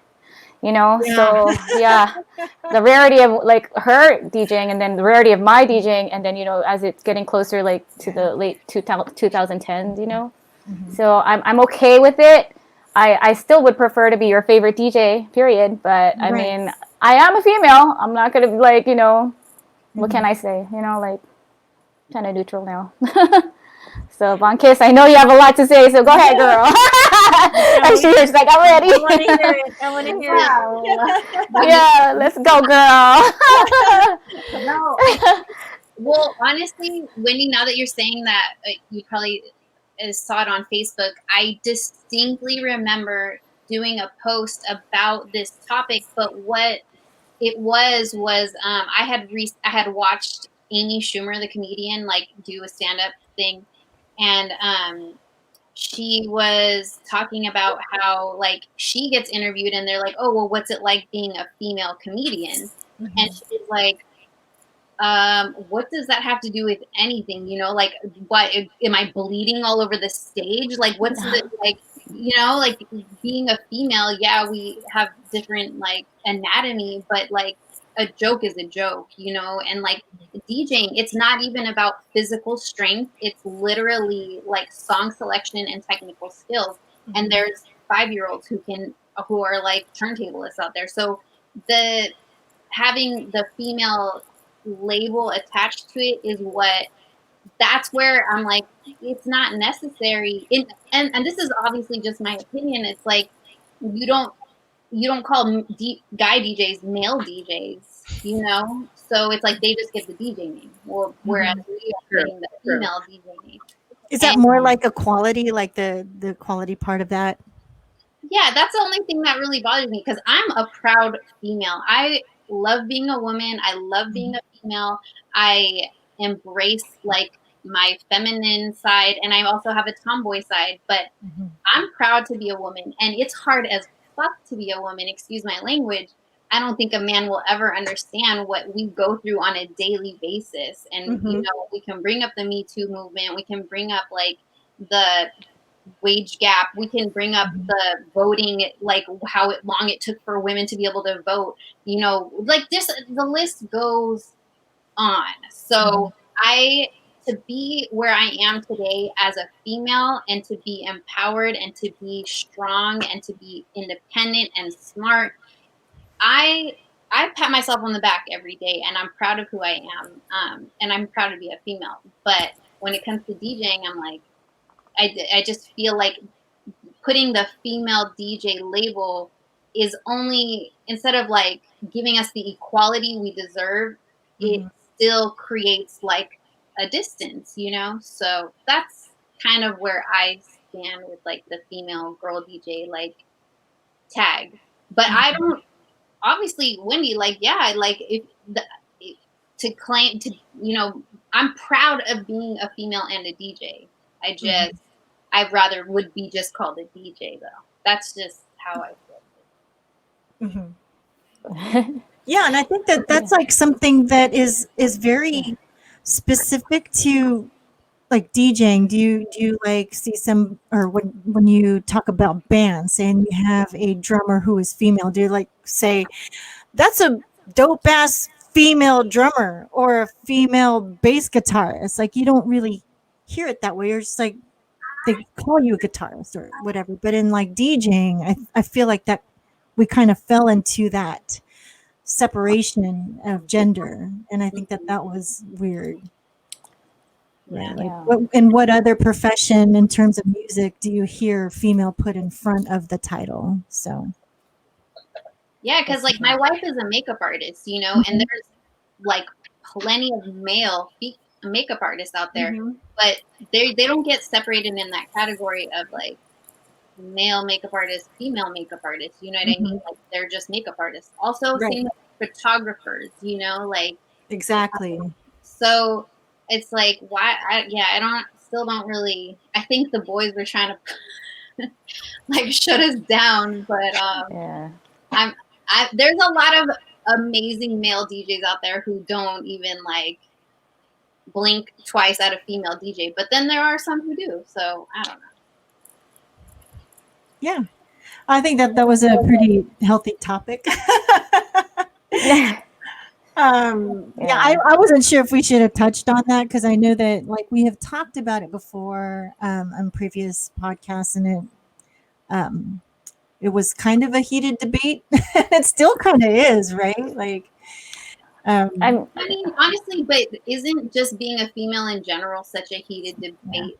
right. Any I agree. I so agree. that's my whole point is that it's Mhm. like we just don't need more of a reason to like have such a separation between Mhm. men and women when Yeah. we should be uniting or whatever. Mhm. I No, feel I that hear for you. sure. yeah. Sorry, Okay, I'm like so getting it all like pro woman over here, but no, I think these are really great points of views, and different opinions and different facets to this question. So I think that that was really really good. But we're going to be wrapping up fairly soon because we're getting close to 9 o'clock. So I want to quickly ask you guys, each of you. We don't have enough time to say five for each, but I'd like to ask each of you what bit of advice would you give a new Twitch streamer? Because this seems to be a really popular subject. So starting with you, Wendy, what advice would you give a Twitch streamer? I'm new. I'm 5 days new. Y'all tell me what I need to do. Okay, well that's the thing. Like, what is your experience? I'm like, tell me 5 days in. 5 days in. So I need you guys to tell me the secrets on what I need to do to make this go fast, like ASAP. Mm-hmm. right. I mean, what you have, what Wendy? I guess for you, it's like, what are you experiencing that you feel you need to do as a new Yeah. streamer? Like, Well, like I said, what do I you see? definitely need to get a schedule going. Mhm. I need to figure that out. I need to dedicate time. I have my kids right here, and I'm like, I need to. I also want to ask you guys though, like, because I've been giving myself at least 1 hour every time I go live. But I know, Kriscut, you go like long hours. Like what? Like 15 hours. I know. I can't do that. I'm already Unintentionally, that was unintentional. Stop rubbing it in my face. okay.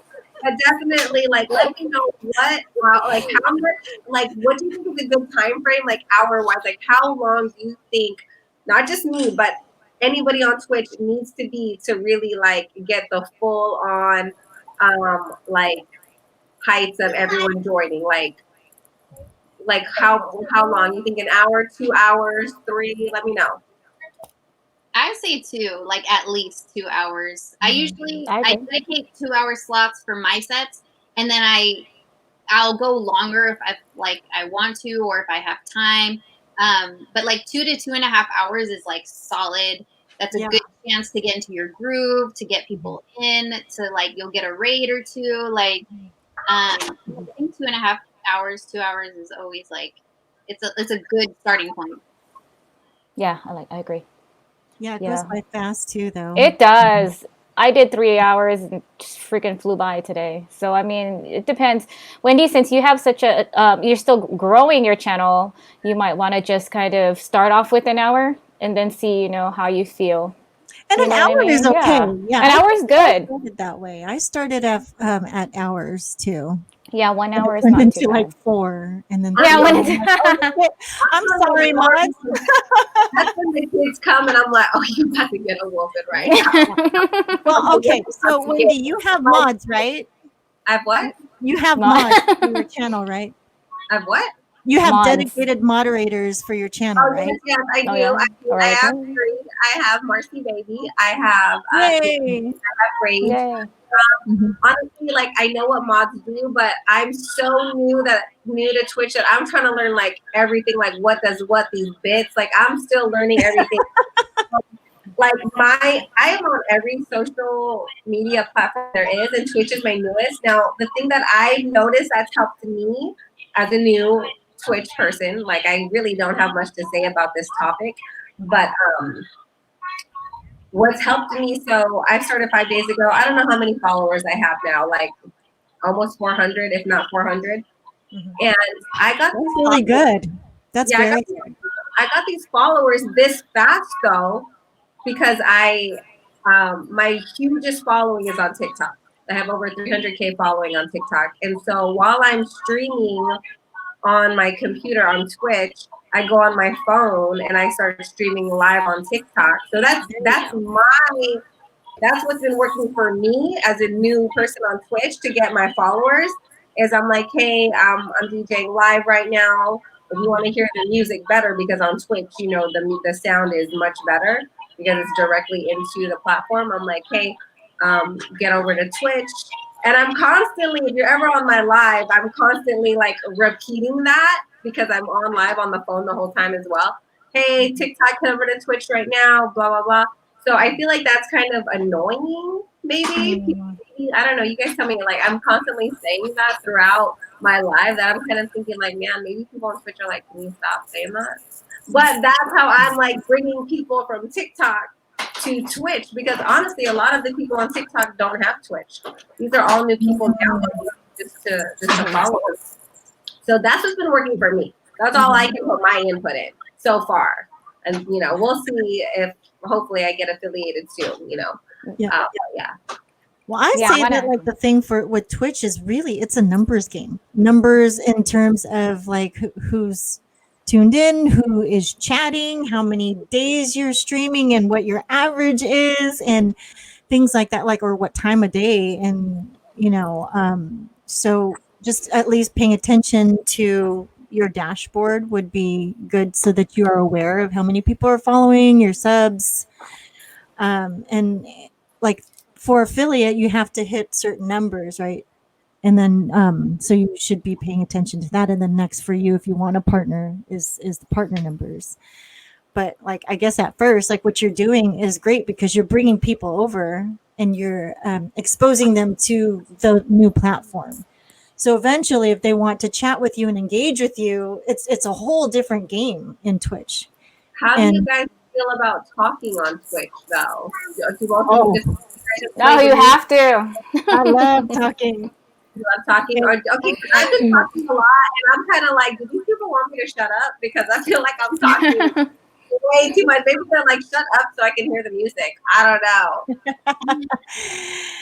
I think that they like it.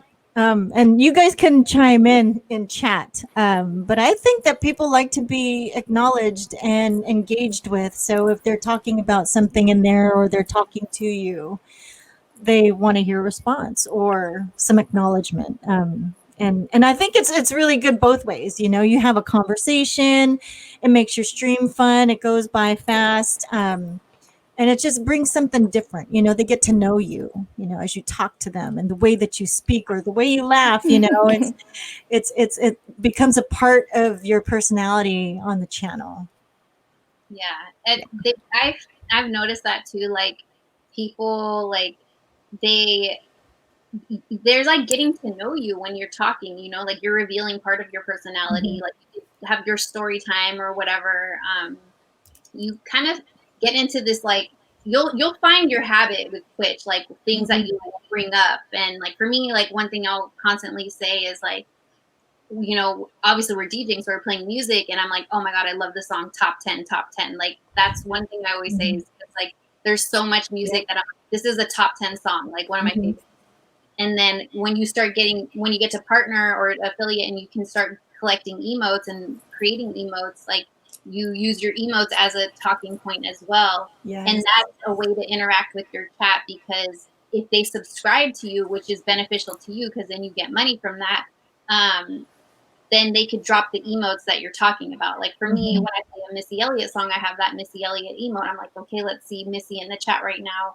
And you see it in other people's chats too. I'll be seeing Von Kiss's stuff in other people's chats when they're playing, you know. I'm like, hey, I know that emote. I know where that's from. That's mine. It's fun. It gets to be really fun and cute, and it's an extension of your personality that I feel like the emotes are for sure. Absolutely. But also with the talking, sometimes like I feel like for me, like I love to DJ, so I love to like spin and, you know, mix my music. And I'm on Twitch. I've actually, now that I got my S9 mixer and I have my turntables out, I've been like playing with like scratching more. So like I enjoy that. And then I also want to still talk with the chat, but I try to spread it out so I'm not talking literally maybe like on every song, but like, you know, every 2 to 3 songs or something like that, you know, just to kind of like space it out. But because sometimes like my wife will come in and she'll be like, why are you like, you're talking too much, or you're like, why are you talking about that or whatever? And then I'm like, she's like your show producer. You're talking too much.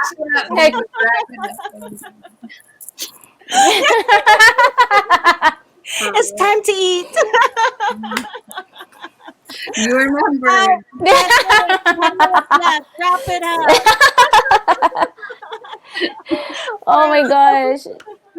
Oh, that's great.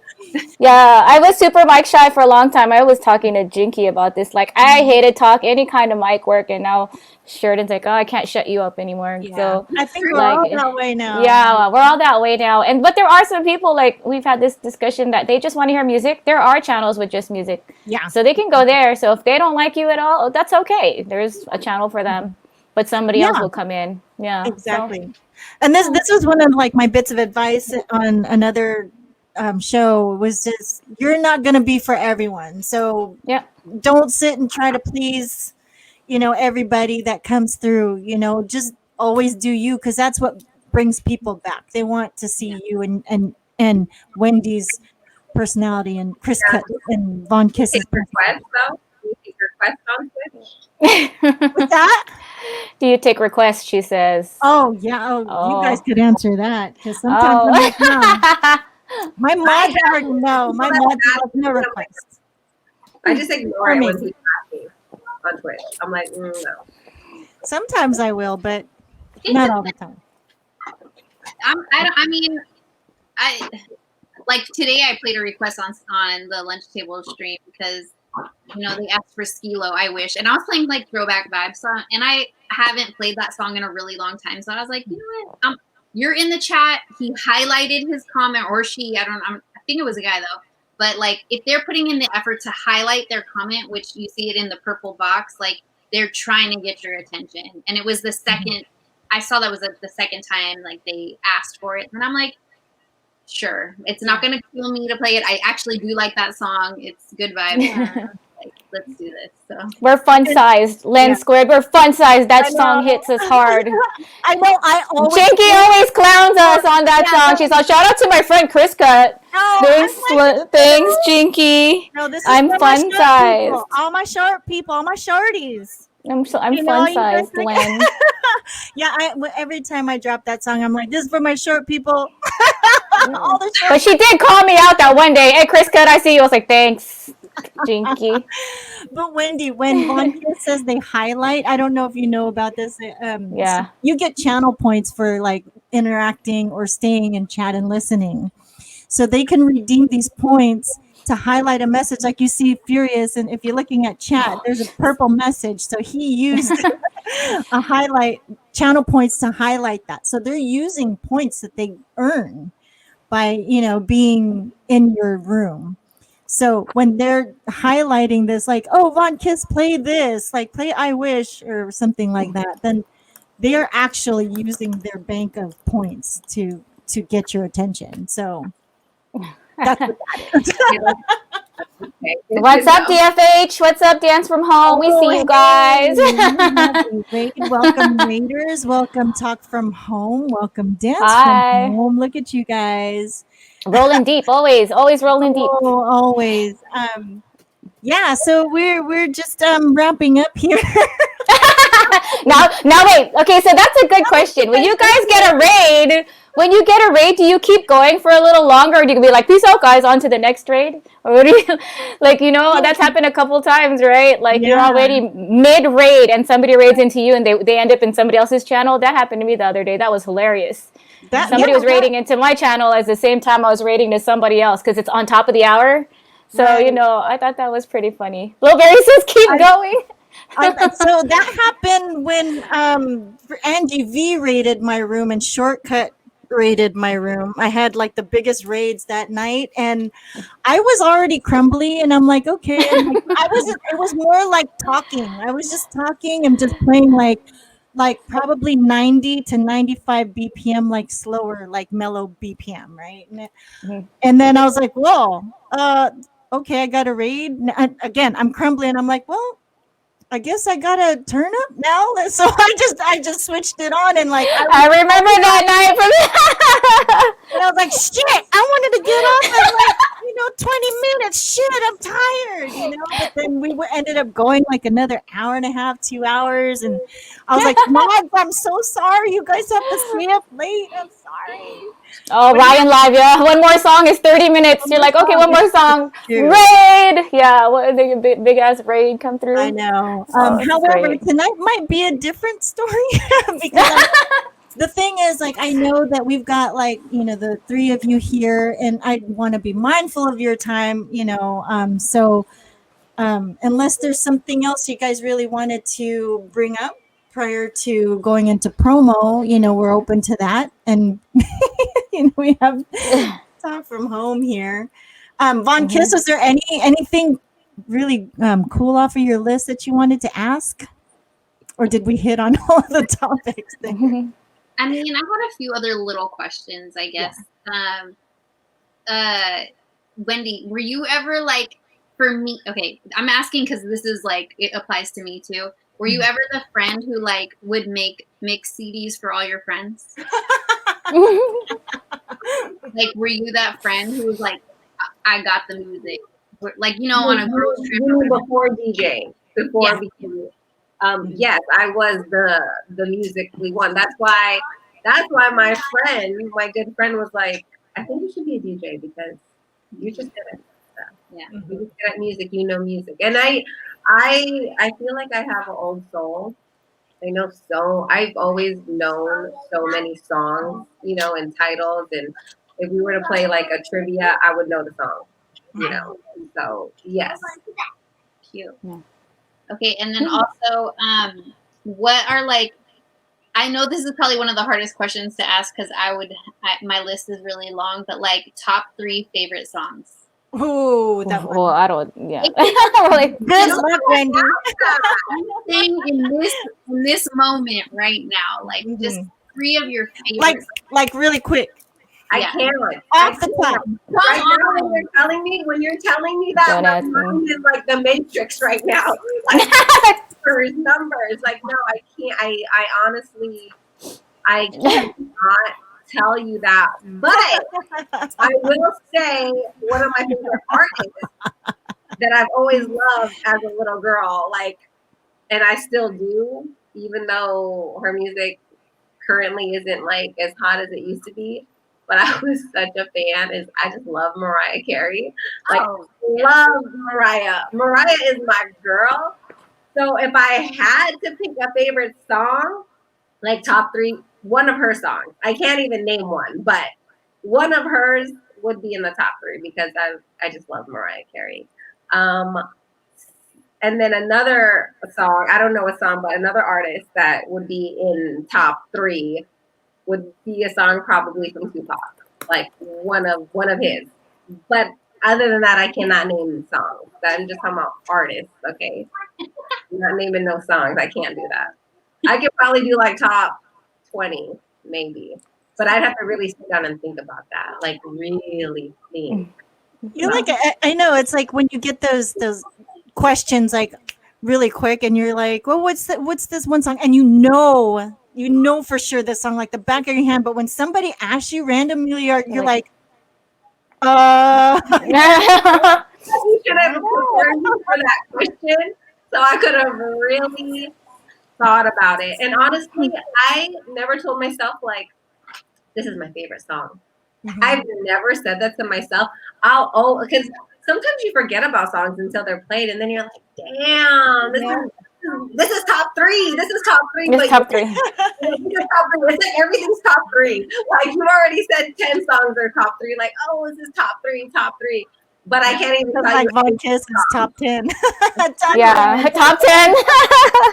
More like top 1,000, but yeah. Like, and you'll see. So things like this will become talking points for your Twitch. You know what I mean? So like, it's something to think about. And then when you're DJing and you do play one of your favorites, you'd be like, oh my god, this is one of them. You know, so, for sure. That was good though. Good question that I couldn't answer. Sorry, I didn't prep you for that one. That was a good question. I liked it. All right, so we're going to wrap up the show soon, unless there's anything else you guys wanted to bring up or ask Wendi. Is there anybody in the chat room that wants to bring anything up? Let's. Oh yeah, chat. I want to bring something up. What's going on? Oh, wait. Whoa, who's this? Is that a man? It's a man in here? Let him in. You guys are so awesome. You guys should have your own show, the 4 of you. I swear. You're gonna watch the replay and you're like, yo, we need to have our own show, the 4 of you. I'm just saying. That's all I want to say. Everybody in the chat, if you think they should have their own show, put the fire emojis in the chat right now. All right, hey, who thinks that Furious has a sexy voice right now? Super sexy. Where'd he go? He pops in and then he pops out. We should have like a secret knock for him to come in. There you go. Okay. Is that all he came in for? I think I should have your own show. Oh my gosh. I think there goes. we have our own show. That's Okay, fun. so we usually. Sorry, go ahead. Am I not muted? I don't know how this just came up in my mind, but I was looking at all the guy DJs in the chat. Well, all the DJs in the chat. And something just came to my mind. what's like, okay, I'm going to ask this question and all of us will answer. I'll start first. I'll answer first. What do you think is the biggest difference between a guy DJ and a girl DJ? And it can go music wise, it can go anything wise, besides obviously one being a man and one being a woman. But what do you think is the biggest, what have you seen as the biggest difference? Or what you think is different? Now, for me, what I've noticed, and I don't want to bring any issues up with anybody, so I ain't gonna name no names, okay? But there's not that many girl, like there's a lot of girl DJs, but most of the time we all know each other, But when let's say I'm opening up for somebody, like, okay, Papa, my son's over here. Most of the time, you don't have to, most of the time, all the time. My husband, like when I DJ, he knows there's nothing to worry about. Like, if there's anybody in the DJ booth, it's most likely girls. And if it's guys, it's most likely my other DJ friends, So in that aspect, we don't have groupies to worry about. But I've noticed with some guy DJs, I'm like, okay, groupies up in here, okay. Like I've noticed, okay, that's the difference between a man, like a guy DJ and a girl DJ.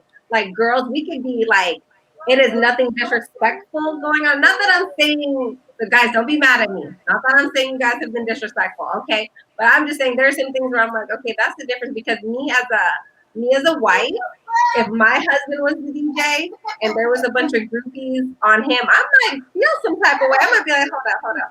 No, ain't no groupies in the DJ booth, okay? I'm in the motherfucking DJ booth with my girls, but ain't no groupies in the DJ booth. That's me. But I've noticed with like guy DJs, I'm like, okay, y'all got a lot of groupies up in this DJ booth. Imagine on the other side of that too, Wendy. Like, imagine if females did have or women did have groupies. Like, how would that look? Like, there's that double standard where it's like, oh, if the guy had all the groupies, then it's like, oh, wow, like that guy, is so macho or whatever. But then if you have a girl with a whole bunch of dudes behind her, you're like, oh. She's a whore. She's, she's easy. Yes. Or, you know what I mean? Or they're judging her. I've seen that. They're judging her behind the DJ booth because there's a whole bunch of DJs watching her to make sure she doesn't mess up. I've seen that. That's what I've seen. And that is the difference between girl DJs and guy DJs. Because I have friends that date other DJs, and nobody that's in this chat, okay, guys? Nobody in the chat, okay? I'm not talking about any guys in the chat. I'm talking about you, okay? But, we all know a lot of DJs that have girlfriends and wives.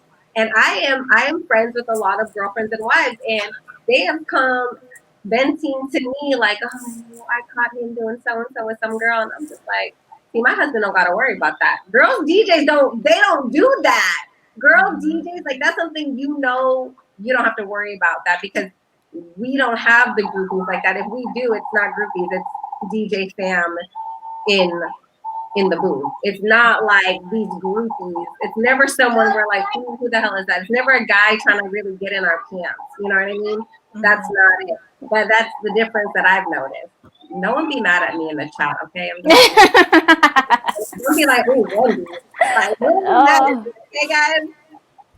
I think the admiration for females is different than males for some reason. Like, like if a guy say, because 360, she's wonderfully single.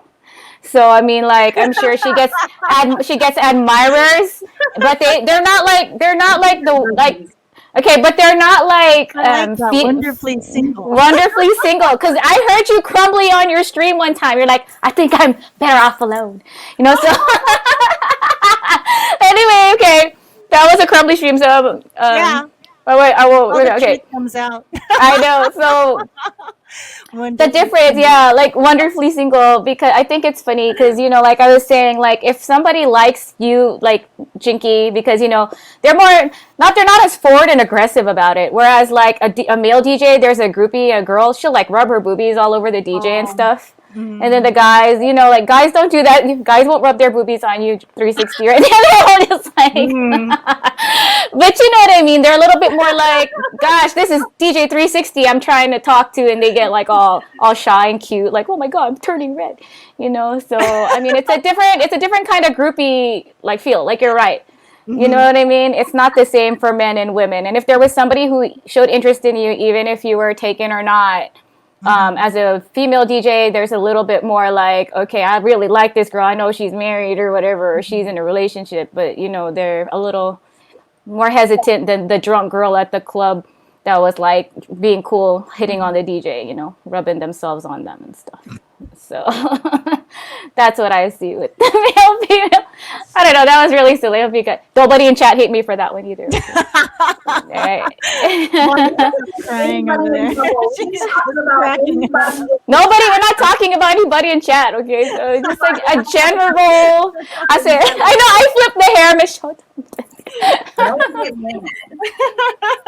Yeah, they start grinding, they start Calvin Oh like my twerking God. on 360. I would That die. is a scary thought, guys. That is very scary. Well, that's why I have people too to make sure that they stay away. Right. My mods are very good at keeping those people away. There you go. What's daggering showtime?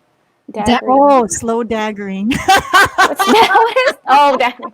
Oh, that's a new thing, newer thing. Is Slow, no. I'll tell you offline. Real DJ Yoshi has a question for DJ 360. He says, "Oh, for me." Yeah, where's the question, Real DJ Yoshi? Well, Right we're over waiting there. for the question, Von Kiss. What about you? Yeah. Oh, Okay. My experience might be a little bit different, seeing as how like I've DJed in a lot of lesbian clubs, and I'm a lesbian, so there's a lot of women in the club, and I've seen, not for me really, because I'm very like open about my relationship with my wife. Like I haven't really had an issue with anybody like trying to like creep or disrespect or anything like that. But when I have DJ with other lesbian DJs in lesbian clubs, I do see the groupie situation happen in those environments. But one weird thing I will say though is I had a weird stalker incident, and it was actually with a male who, like, I would see him at like all my gigs, and he stood out like super. He stood out because he would always wear a neon yellow, like highlighter yellow. I used to have neon hair, and he used to wear like a super neon tee every time I saw him, and he was always by himself. And I saw him in the Bay Area in San Francisco. I see him in West Hollywood. I saw him in Palm Springs, and I seen him in San Diego at all of my events. And I'm like thinking like, wow, like he's a big like supporter of mine, like and he never once came up to me, never once talked to me, but I would see him because he stood out so much. And I was at one point, I was like, you know what, I should like go say hi to him and just thank him for supporting me, you know, because obviously he's traveling to all these different cities to my events. And then it turned real bad. I got a weird message on Facebook from some girl who told me that he was sending, like, he said some really weird stuff about me, like that I hacked his bank account, and like it just got real bad real fast. And then I was like trying to file a restraining order. Like he was sending some really inappropriate emails to me. So he was sending them to you? He was sending the inappropriate emails? Yeah. He sent me some really weird. Once I read the emails, I was like, he's not mentally stable. Like the things he was saying, it didn't even make sense. Like it wasn't like normal sentences even. Like he was saying things that I knew he was directing them to me, because things he brought up were personal to me, like where he had to have like been following my social media to know these kind of things. And like it was just really, it was kind of scary. Yeah, that's scary. for sure. Yeah. And I have not, thankfully, and I hope I never do, experience anything like that because it's, and that's what's scary about being a woman DJ too. Like a female DJ, we have to worry about stalkers like that, you know. And I hope I never have to because that's really scary, especially if you're leaving a club late at night. And I mean, sometimes when I'm working late at night, I don't have a bunch of people with me. Especially if I'm DJing a lounge in Vegas, I'm not gonna tell everyone to go. I just show up, do my gig, and then I leave at 3 in the morning. Like, you know, yeah, I'll leave 3 in the morning, back to my car by myself. So I mean, it's definitely way more sketchy for women than it is for. Absolutely. I think that even, you know, one of the things that I will say, and for all of us, just as a reminder, is that, you know, we are online and we can be viewed all over the world. So there are things that you should share and some things that you should keep private just because anybody can see it. Things, especially, you know, it's just like the whole rule with social media, right? Like, share, you know, at your discretion. Don't show your location. Don't, you know, things like that. So I think safety online is another big thing because you're going to get a big audience. And I know Wendy's going to just blow up, you know, and, you know, people will love you. And then it's possible that all of us will have some kind of stalking situation or some weird thing. So me and my girlfriends were talking about this over the weekend. It's like Twitch is like the new Tinder.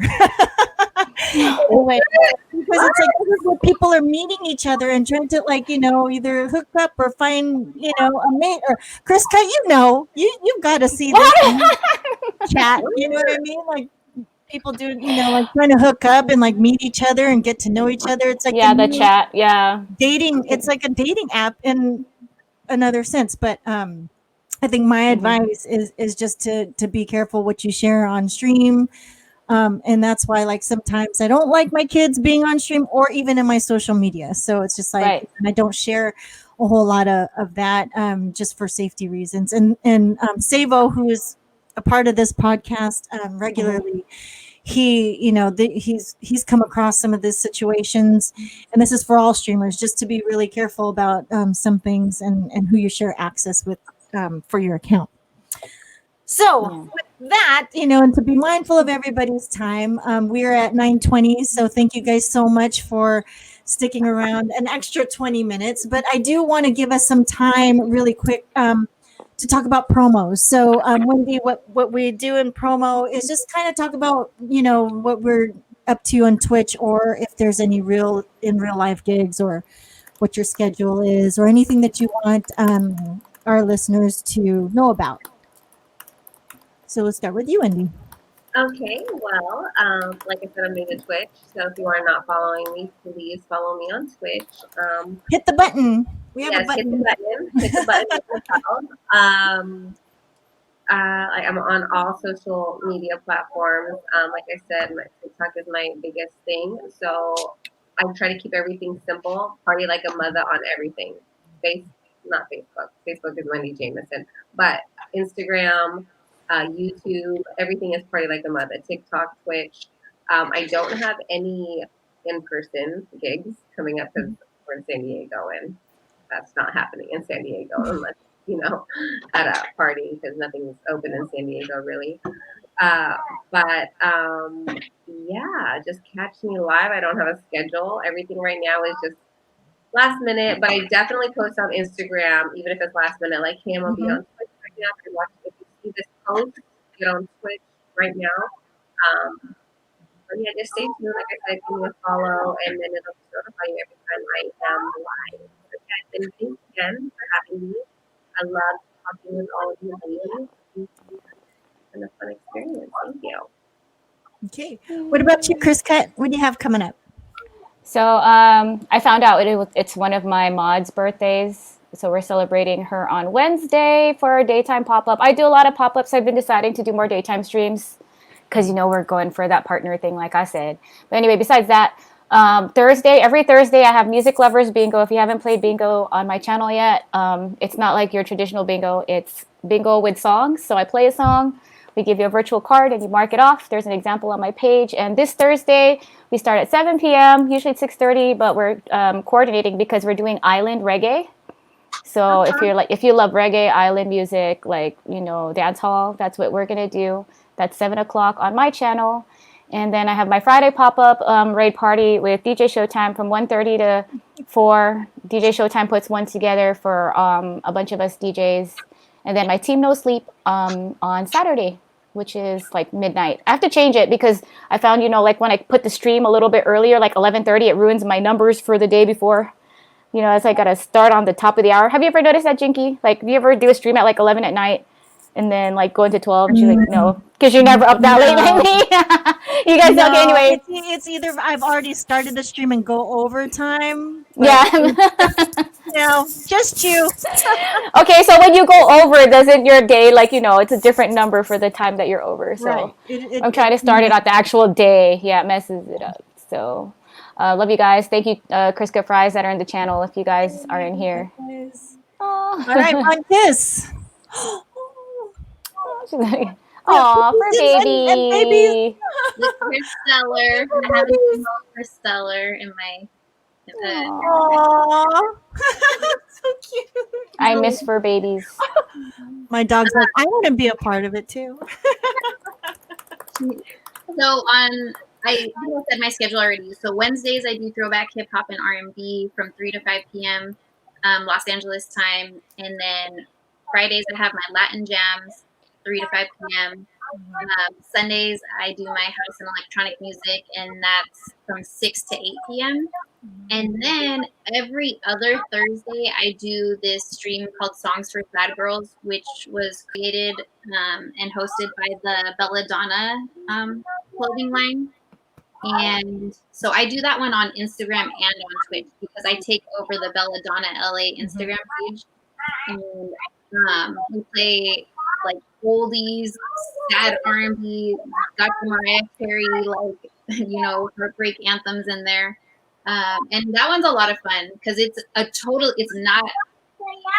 all like let's cry music type of vibe. So for baby. I had one of my first like real life gigs on yesterday, Sunday, and it was a brunch like at Boa Steakhouse, which is where the Soho House is in West Hollywood. So super like kind of bougie vibe, but it was a very intimate. Like it's an RSVP only. Everyone wears their masks until you get to your table and then you're eating and drinking.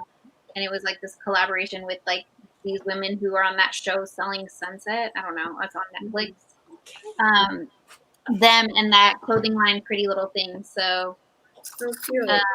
That was really cute because I got to play like cute brunch vibes, a little bit ratchet stuff. They were down for that. And then it wasn't like I didn't feel like guilty or uncomfortable. I was wearing my mask the whole time. I wasn't near anybody. And yeah, so that was cool. Yeah, the pictures from that event was pretty cool. I saw in your stories. Like, how fun. Yeah, it felt nice to play for people. Different, right? Like people like bob their head to music in real life. It's like, yes. Yeah, we don't get that anymore. I know. We don't get that on Twitch, but yeah, that's dope.